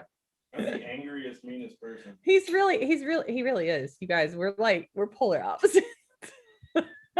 Like, if anybody thinks I'm super nice, he's the other end. No, I'm with him. I'm gotta say. I mean, at the moment, Evan's letting me let people suffer, and Ryan will let me maim people. Josh, I think you and I have got our work cut out for us for a little bit now. We're in good shape. I just got the green light to basically to disable everybody's heart rate monitor, pump them full of drugs. Hey, but it's only in my little corner of the world that I own, which is like this room. Oh, that's fine. I'm extrapolating that a little bit further than possibly your little rooms. Another 7. I'm just putting it on a global scale. It's fine. Yeah, exactly. All right, please hold. Yes, people should get more of a spanking. Like, wouldn't it be neat if your cell phone service got suspended except for emergency calls if you did something dumb? You know how many people would become homicidal if you did that? Right. I get that the world's broken. I do. But the fact of the matter is, all of us have kids, right? When you did something wrong, you didn't just like, oh, it must have been the neighbor's fault. No, no, Evan. I took a shit on the ground. The fuck, clean that shit up. I raised an only child, Evan. We had a ghost in the house. I raised an only child. There was the child and the ghost. But you know what happens if you ate all the food in the correct fridge, drank the ketchup. If you don't correct behavior, it continues. Yes, and it gets worse. Yeah, and it gets worse. So I don't know. It's almost like, stop. Just go ahead and continue to do what you can do to protect what you can protect, and take your paycheck, and because unless we're going to actually get serious about this and change some things. Okay, Evan, hold on. You like to write things. I'm gonna do something right now that I think is gonna actually move the needle. I like to ride things. Yes, ride and write. So we can submit legislation. So why don't we draft some legislation for accountability for business owners and detail out the top 6, 7, 8, whatever we land on that Chris has come up with, that you and I, we're all so fucking close together on that list. It's ridiculous. Why don't we write as citizens, which we're legally entitled to do, write the legislation and bring it forth? We know enough of the right people to get sponsorship. Why don't we just do this? Why don't we make that hard? And No, I it don't isn't. wanna. Bullshit. We need 4 fucking pages. We need 4 I don't know. pages. Are you gonna do a training course on it? Because it's really No, hard. it's legislate. Yeah, nope. You And go. I live- you know what I you, live no, in no, a- hold on. You I know live in what a you tell the world of instant legislator? gratification. I need this Yes. to So happen. so the legislator doesn't. The legislator's 87 years old and on life support. So what you do is you say, we do these 4 things, and I make sure gasoline keeps flowing at the pump. I make sure that your bacon prices stay low. I I need like you that. to approve this because you're 108 and you have no fucking idea what I'm talking about, but you're in charge of my country. So I need you to do this so I can keep the gas flowing and the bacon low. And you know what they're going to go? Rabble, rabble. Sounds good. Let's do that. So why don't we just do it? Why? Fuck it. It's 4 pages. Let's write a draft piece of legislation. We know the right people. Why not? I'm at a point right now that if I take on one more thing, my wife is going to stab me. You've been at that point your whole life. That's Your what I'm whole saying. marriage. All right, fuck I all bet that. you if I ask Marlis, I'm like, Marlis, Evan says all the time, if he does one more thing, you're going to kill him. How many years has that been true? She's going to be like, all of them. See, Yeah, Ryan, it's too hard. That's where you lose people. I'm gonna be. No, I don't. I I'm a like jerk. hard. Fuck it. I'll I'll play write it. the draft, but you guys have to edit it. I'll write it. I'll write Yeah. it. I'll fucking Let's do write that. Okay, you write. Somebody You, edit it. you write the draft. You write the draft. I'll edit it. But this is how you have to write it, because that 85-year-old senator that you have there. No, Evan, he's politicians not going to only- read it. Pause. You- He's not No, going no, to no, read no, it. dude. You pause. You don't let me fucking finish my talk. I mean, what the fuck? Cock. Damn it. Don't All you? right. Can we mute Ryan? What? I You know, can. right? No, what the fuck now? No, the politicians only their biggest concern is to get reelected. So you have Correct. to put it in a way that they get reelected. Yep. Yeah, that's all I was gonna think. That's what I had to finish. Gas Yeah. flowing and bacon prices low. Most voters want both of those things. I'm game. I can be bought. No, I'll take it. We got people. We can take it and get a sponsorship. I love Evan too. He's like, fuck you, dude. Shut the fuck up. I love it. I do. No, it's perfect. Yeah. That's why he's my friend. Call me on my shit. Oh, I'm a fucking disaster. You have to call me. I tell my COO all the time. I'm like, I could not do this without you because I need somebody to keep my ass in line. I know this about myself. Mm-hmm. Well, but it's reciprocal. Ryan keeps my ass in line too. There's a lot of that shit. No. Oh Josh is yeah, good. there is. Bro. Yeah. You're cute. Thank It's just you. not on the I shit love show you. as much. I love you too, man. I love you. But yeah, I mean, I think if you really have 2 options, right? You let it play out the way it's going to play out, right? And you know where this goes. It's going to get worse, and it's going to hurt like a wider audience, or you decide to do something about it and start holding people accountable. And now going back to the vendor thing, those questions, they all have to be around what 20 things are the most important things to hold a vendor accountable. Okay. Love this. So starts with be transparent about how you use the information you have. Because let's be honest, everybody making that side money. I got data. You want that data? I got that data. It's like a Thank you, dark Amazon, alleyway. for sidewalk. Well, okay, so how do you use the information you collect, first and foremost? Second, how do you secure the information? How in the game are you? How much skin? What's the deal? Do I get a discount on my, pricing, my billing? If you fuck up, is there something you're gonna pay? Does your insurance cover this? So what kind of When thing do are we you tell talking me- about? Are we talking about software or services? Which one are we talking All. about? You can't everything. do all. No, Yeah, you can't. can. Because If once I'm I doing sell business you with- a thing, if I send you patches, then I'm doing my due diligence just because you didn't patch it. And then let's think about the people in the whole SolarWinds thing. Let's think about this for a second. How badly all the people threw their head back and laughed at the ones that were like, we never patched shit. Right. So you're going to Yes. a different detail. You're going to a different detail level. What I'm talking Oh. about is whether you patch me or don't patch me, be transparent about that activity. Be transparent about when you'll tell me when there's something suspicious. Tell me how you know that there's something suspicious. Do you have a SIM? Do you have a SOC? Do you have a threat team? Do you outsource that to a third party? If so, who are they? Just tell me what the deal is so I can make an informed risk decision. I get it. Your software's not perfect. I get it. You're a fucking ragtag bunch of guys trying to make the best of it and give it a go. And I love that. And I still want to do business with you. But I now know that you are using some antiquated stuff or you don't have the right expertise on your team. So I need to account for those risks. I still love your product. I still love what your product does for my company. And I still want to do business with you. But I want to do it with my eyes completely wide open. And I want to know that, yeah, you don't really have your security game together, which means I have to compensate. So what are my compensating controls for our relationship? There you go. One question. I only have one question, Chris. What are the compensating controls for our relationship? What the fuck do I need to fucking worry about that you're not? Condom. Yep. What I need level? vendor condoms. Yeah. And how thick does it need to be? And have you been to South Africa recently? These are questions I'm concerned about. Depends on how infected your vendors.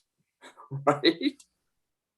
I actually had that one as one of the questions on the LinkedIn post about this one, which is, do you know what a polymorphic trojan is, and do you realize there's one in your fucking source code? Right. Yeah. Do you know what polymorphic is? Speaking of which, did you see the carbon black VMware today? I mean, but I thought it was going to protect me. No, it's fine. It's carbon black. It's fine. Just pay the fee. I'm pissed. They're getting rid of all of my fucking back doors. It's like, quit that shit. Those were the Stop easy ways scanning in. stuff. Oh, no. Stop closing the holes. Fuck, that was clear text. You bastards encrypted it. How am I going to come in and make a sandwich whenever I want to now? But no, seriously, I think it's. How many questions do we have? 1, 2, 3. We have questions. 6, 7, 8, 9, 10. I got 12, 13, 14. I got 12 to 16, depends upon how we do. We're actually not doing too bad for almost 2 hours in. Yeah, we got to hurry up. We only got like 10, 15 minutes. You know how many vendors are going to listen to this and be frustrated and scream at whatever they're listening to this from? Hopefully lots. Hey, vendors who are listening, what if I told you it doesn't take you any capital investment to solve these problems? It only takes you time and a willingness to have an honest conversation with your customer. What if I told you that? What if I told you can solve all of this for very little to no money? You just need to invest time and have an honest conversation with your customer. Well, and here's the deal. We're vendors. I know. Sell shit. And yeah. I'm not worried. Does that tell you something? I'm in the middle. I'm so in the middle. I don't vendor my own shit. I vendor other people. I wish you would ask me these questions because it would be a differentiator in the marketplace. Mm-hmm. Because I could answer these questions truthfully in ways that you'd be like, oh yeah, fuck, I kind of like that, versus, the competition. Mm-hmm. So I think if vendors are watching this, get your shit straight. And then if you have that feeling in your gut, that should tell you something. Well, I mean, it's to your point. It's a differentiator. This goes back to the honesty and integrity. Shit, if we had honesty and integrity in vendors, that's a fucking differentiator right on its own. Just right off the bat, for crying out loud. Yes, it is. The first ones that come to me, and I'm like, wow, you're extremely honest and have lots of integrity. I'm like, bam, we're best friends, man. That's it for life. Come with me. I can say very proudly that the majority of people that came to my booth as a vendor at a conference in a booth appreciated the fact that we do business differently. And the most common comment was, that is refreshing and needed. Can I say something though? Just say real whatever you quick. want. So sorry. I see Chris is chewing. I'm gonna let you chew. And No, then you're fine, because I was actually just going to say this is what I'm trying to preach at the current organization I'm at, and it's falling on deaf fucking ears. And I'm like, stop it. I feel the same. It's okay. you've Right there with experienced you. it. I mean, you've experienced it. You know this. Anyway, we digress. Go for I it. do. I do. And look, I mean, it's really super adorable whenever anybody comes to me and has a conversation, and I just smile the whole way through it, and they think that they're landing it, right? Like all their lies, I'm just accepting it. I've given up. I've given up with my numpties. I've absolutely given up. Well, I mean, I'm like, why? No, I've given up. Don't even waste the oxygen. Seriously, don't waste the fucking oxygen on that bunch of numpties. Anyway, I'm gonna go put this away. Okay, go put that away. Go put that away. I forgot my train of thought because I'm drinking girl beer. Mango. It's mango, baby. Look, See, if I'd be drinking, I'd be pounding. I didn't have time to shop. That's basically what happened. Nice. The vendor 20 questions. I mean, really, and everybody ends up with their own flavor, right? Like as they go through the industry, and then you get some really ridiculous ones where they'll start cutting vendors out for some stupid like hoodoo voodoo shit. Like they use this word, bam, out. I will say one more thing. I got told. Dude, we can take these 20 questions and we can make this a default template in our S2 vendor. Do it. Correct. Hey, we can get the state of Minnesota to use it and all these others. Yeah. I will. Better yet, we can make it available as a free. Anybody use this to ask your vendor these 20. Make it 5 minutes or less. I will put it in my signature for every government entity, Evan. All right. Give me to the end entity. of next week and I'll have this put together. Chris, send me your thoughts. Evan, send me your thoughts. Rachel, send me your thoughts. By end of next week, this will be a thing. What are you talking about? Putting what together? I will put together the 20 question vendor assessment as a gateway. Right. So that we can use that to get everybody to ask. You realize what you're signing up for? Because you also signed up for writing the bill. I know. Like I understand. party risk But I didn't put a date on the bill. I put a date on getting the 20 questions done. Let me do this. Because I was the one that kicked this off. I've got the LinkedIn post. I've been making notes as we've been talking. Ryan, let me get it so it's pretty much so it shouldn't be too far of a cut and paste for you. Right. That's what I'm saying. Give me thoughts. Put your shit together. Yeah. And I'll whip something out, send it out, say this is what it is. We poke it with a stick, and when we like it, it's done. I whip it out as a gateway. Yeah. This would be not hard. This can be done quite quickly. So I'm going to add an extra question on based off of the conversation with Rachel, and she'll know where this is coming from. The question is, honesty and integrity is subjective. Do you agree or not? That's going to be a question.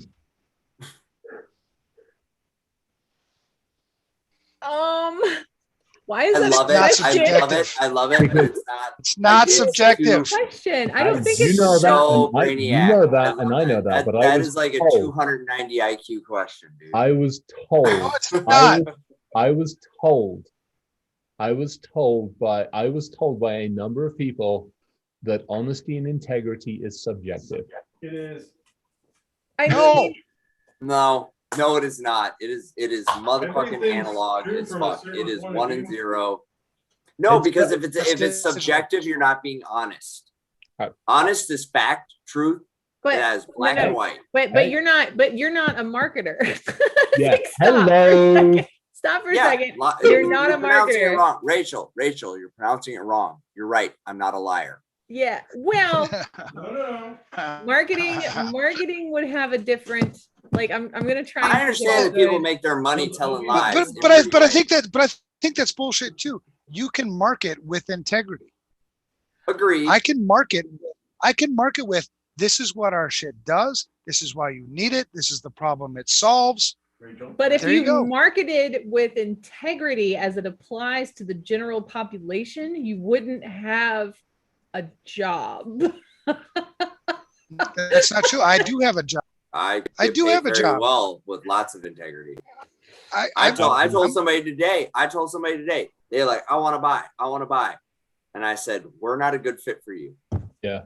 We're not a good fit for you. I want to buy. Nope. I won't sell to you because we're not a good fit for you.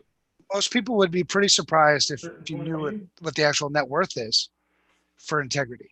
I mean, we're not struggling for money. It's you know, it forces you to be creative. It forces you to actually solve fucking problems. Thank you. I mean, let's go back to who gave the example of the dating. It was Ryan, right? We're dating, right? Yes. We're doing the dude lives in the, like, depends on family for income, no drive, no nothing, right? Yep. All right. Not marriage material.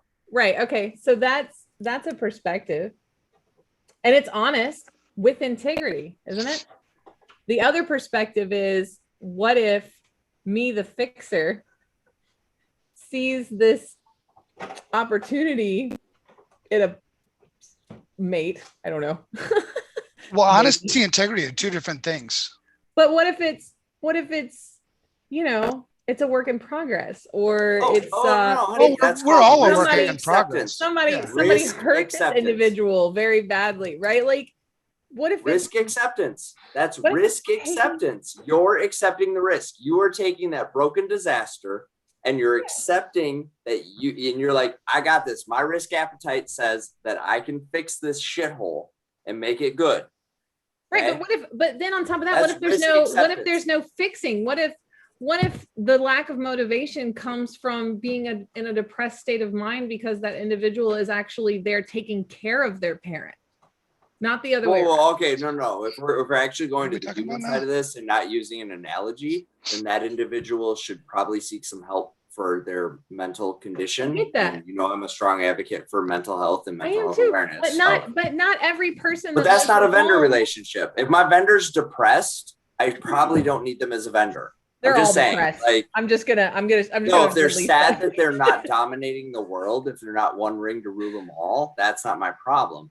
But if my vendor, Well, it's not just that, or they saw the big numbers from the investor that said, "Hey, $40 million round, Series A right, funding," and you're like, "Oh, fuck, that's awesome!" And then you realize you sign on the dotted line, and then you realize, like, "Oh shit, these guys own my ass now." I'm just Yep. what I'm getting at is, analogy given. Not Okay. everybody that lives with their parents lives there because they need their parents. It might be that No, their they're called parents startups. need them.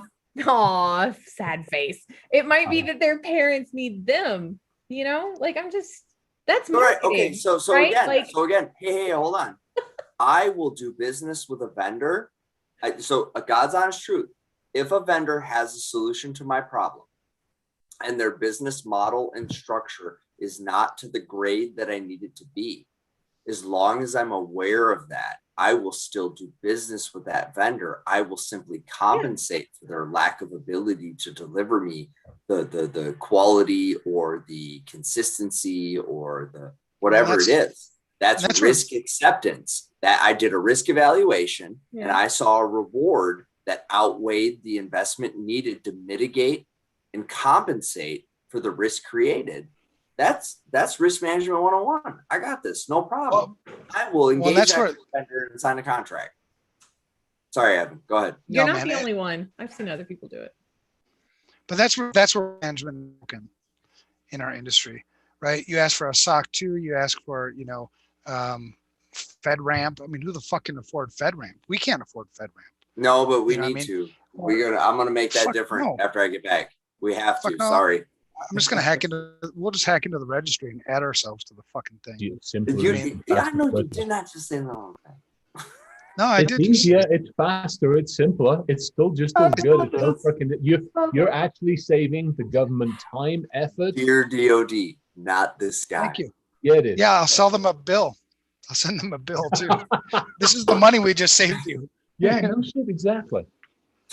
P.S. No, but you lock out okay, so if I decide to do business with, let's say, Strike, or, small 2-person company in mom's basement, right? Thanks. With an infrastructure of like a server, right, on a piece of wood.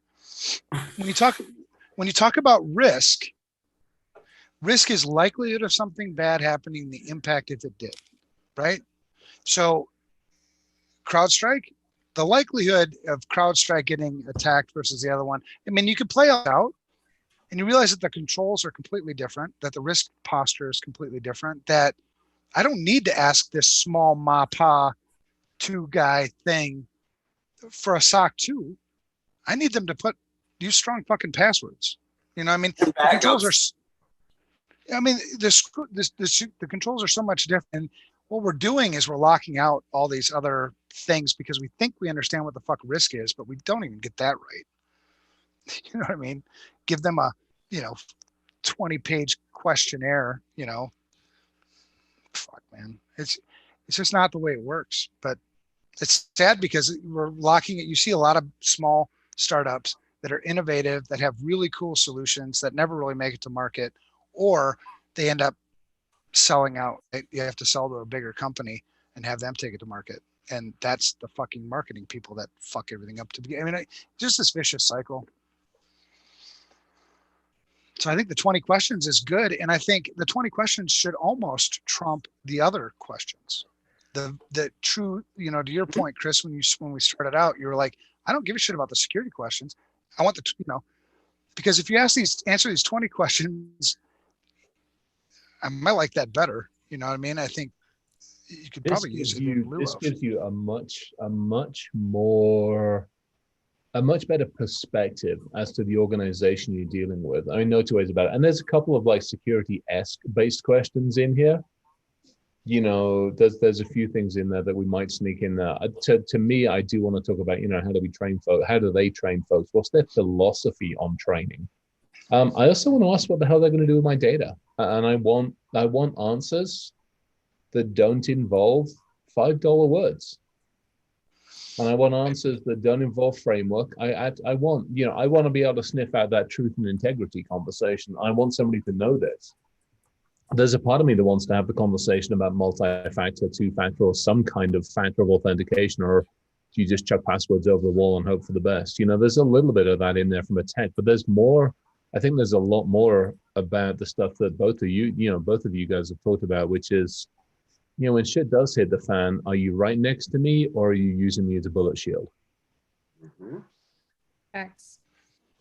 I think a lot of people don't ask these questions just because they're afraid that they're like not allowed. It's this weird psychological game that they can't ask. They can't ask them. You know what I mean? They're just supposed to accept whatever answers are coming at them.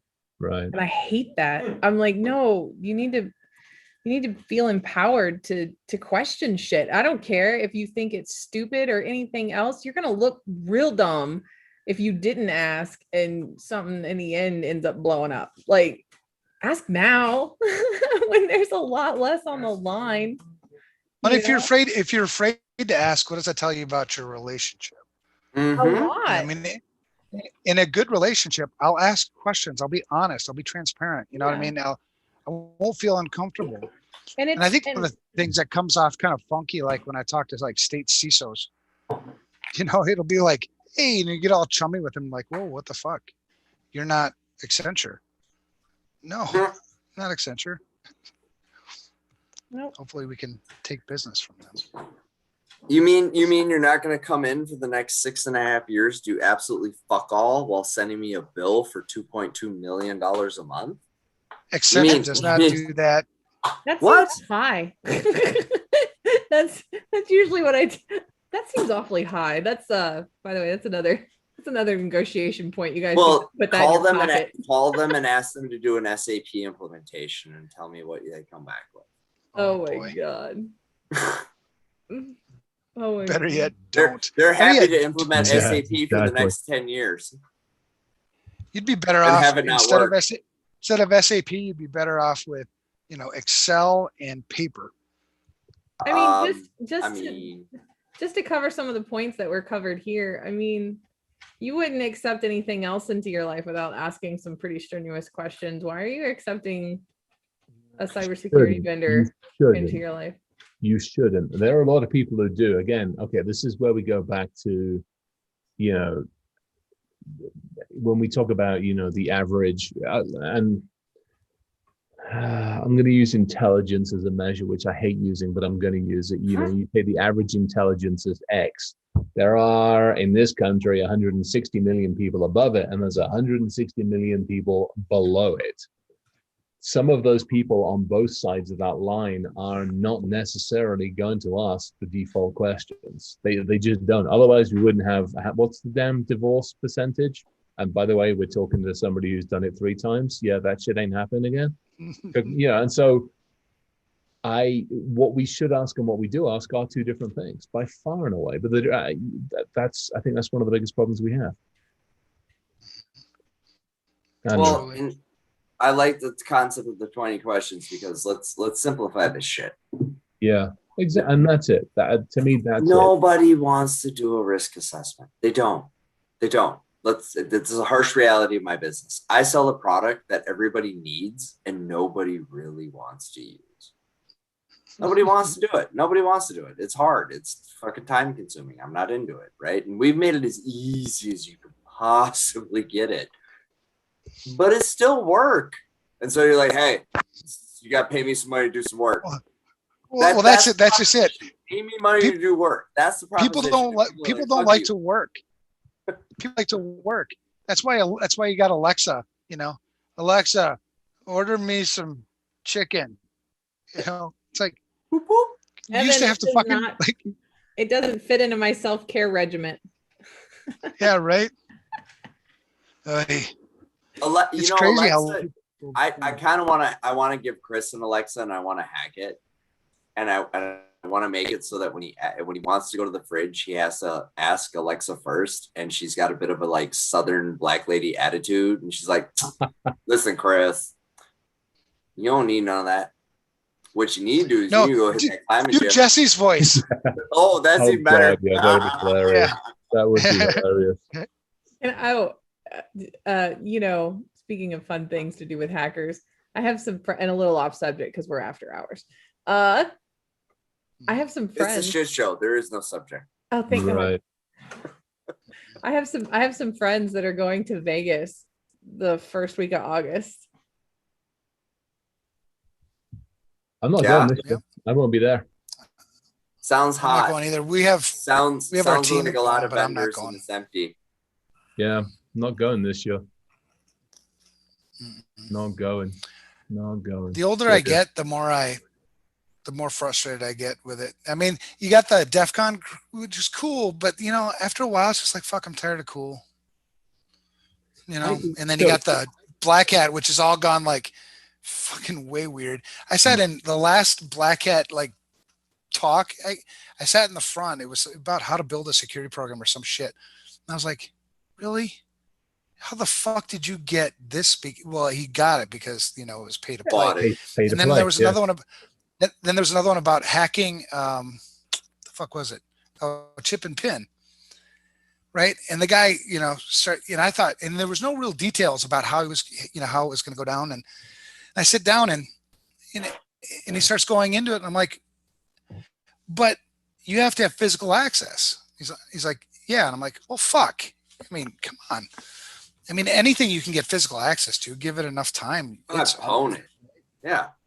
So that lost my interest too. And yeah, fuck. The only thing that I've really, really enjoyed at the last few Black Hats has been Aggie's class. I did that in like, I don't know, 2017 or something. His social engineering class. That was fucking phenomenal. Yeah. No, Chris is, I mean, that's the thing for me, this day and age, it's go see family. That's to me what it's all about, and has been for a number of years. It's go see family, hang out, maybe do a couple of talks, go hang out at like Shabbat Con, or go hang out at some of the villages, go play, go mess around, go do some of the comps. But it's most of it's family. So yeah. All right. So I've got quite a few of these questions. Let me flesh them out a little bit. I'll send them around to this crew, Do and it. then we'll go from there. I love you I like guys. it. You guys are fucking awesome people. Look, yeah, you are. I was gonna put something else to that, and I was like, no, that's good enough. We'll leave it at that. Oh, she just left. Yeah, I got a message from Josh from Rachel. It sounded like somebody's messing with the internet. She's blaming Josh for breaking the internet, which is fine. That works. Thanks, Josh. Yeah, well done, Yeah, Josh. jeez. Bloody technical people. I don't know. You can't even keep stability. Yeah, he got all angry. He didn't like where things were going. He's just gonna cut that connection. Totally. All right. Oh, Rachel, you back? She's back. Yay. You're on what the mute. hell? I know. There you are. Cool. All right. All right. So I got a bunch of questions. Let me fill them out. I'll send them around to everybody and we'll kind of go from there. I think from everything we talked about. So I like the question. Yeah, I don't know what it is. But yeah, that's in there. We'll figure it out. All right. I'll put some more words around these, but we got a decent setup so far. I like it. Good. Progress. I I think dig we it. might be part way into solving a problem tonight. Ryan, I'm so sad you're in Miami right now and not. I'm not. Oh, are you not? Sad that I'm in Miami Beach? No. Okay. No, All right. no. All right. That's True not how fact. this works. True fact. That's his I jam. am. Go to Havana Harry's. If you can do Havana it tomorrow, Harry's, the best Cuban sandwich ever. and it's in Miami Beach or Miami. Miami. How far away is that from you? It's far enough away that I can't get there. I love Fuck. Little Havana, but I can't spend time there right now. I'm on the island. I'm on tourist time and tourist Oh yeah, land. you told me that. Yeah. There's Yeah. an island. Yeah.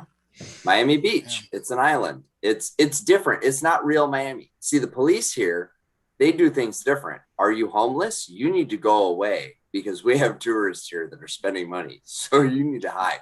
Oh, the tourists just do something like very illegal? Well, these things, they happen.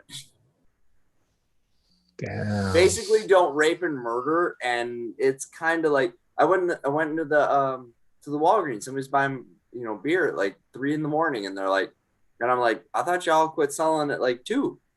I like, you're on the island. I mean, there's the law, and then there's what happens. Oh jeez. Right. So it's fun. You're gonna have to plot out some places. I'm gonna be because I'm smart. I scheduled myself an event on the 11th of August in Miami. Well, Woo. that's good. I have places. Also, Okay. you and I should talk offline because I had a lean as I walked back from the conference today because my pocket was so heavy with cards. We should talk about. There's another event they're doing in Fort Lauderdale. Oh, cool. Same group.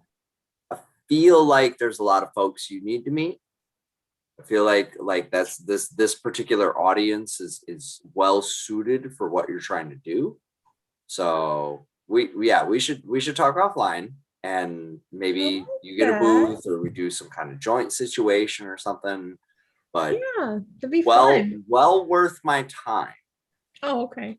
This market is rich with opportunity and not very well explored by people that have what they need. I mean, I was talking about a benefit event for the ILF where had Nagy I like that. actually agreed to come. I'm so excited.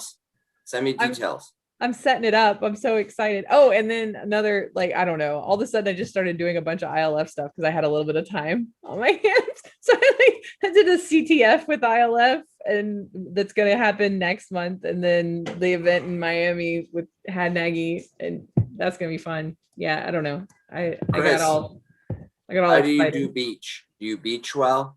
I know you're very pasty, but if we sunscreen you, will you beach No. well? No. No, I don't like sun. I'm like 100 SPF. How do you do heat? Do you heat well? I do. You don't I have live to in go to the Louisiana. I do. I know Hey, Evan but- likes Florida. He comes here all the time. I know he likes it. Yeah. What about Chris? Is Chris? What I'm trying to figure out is if I can get these two clowns and you and me all in a room together at the same time. I thought we were doing that at GERCON in September in Michigan because we're Yes, smart that's and great. we like It's air Michigan. conditioning. Look, love Michigan and all, but it's Michigan. I'm trying to do something a little more like not Michigan. Michigan is fabulous. You shut It will your be a mouth. beautiful time. We'll have a blast.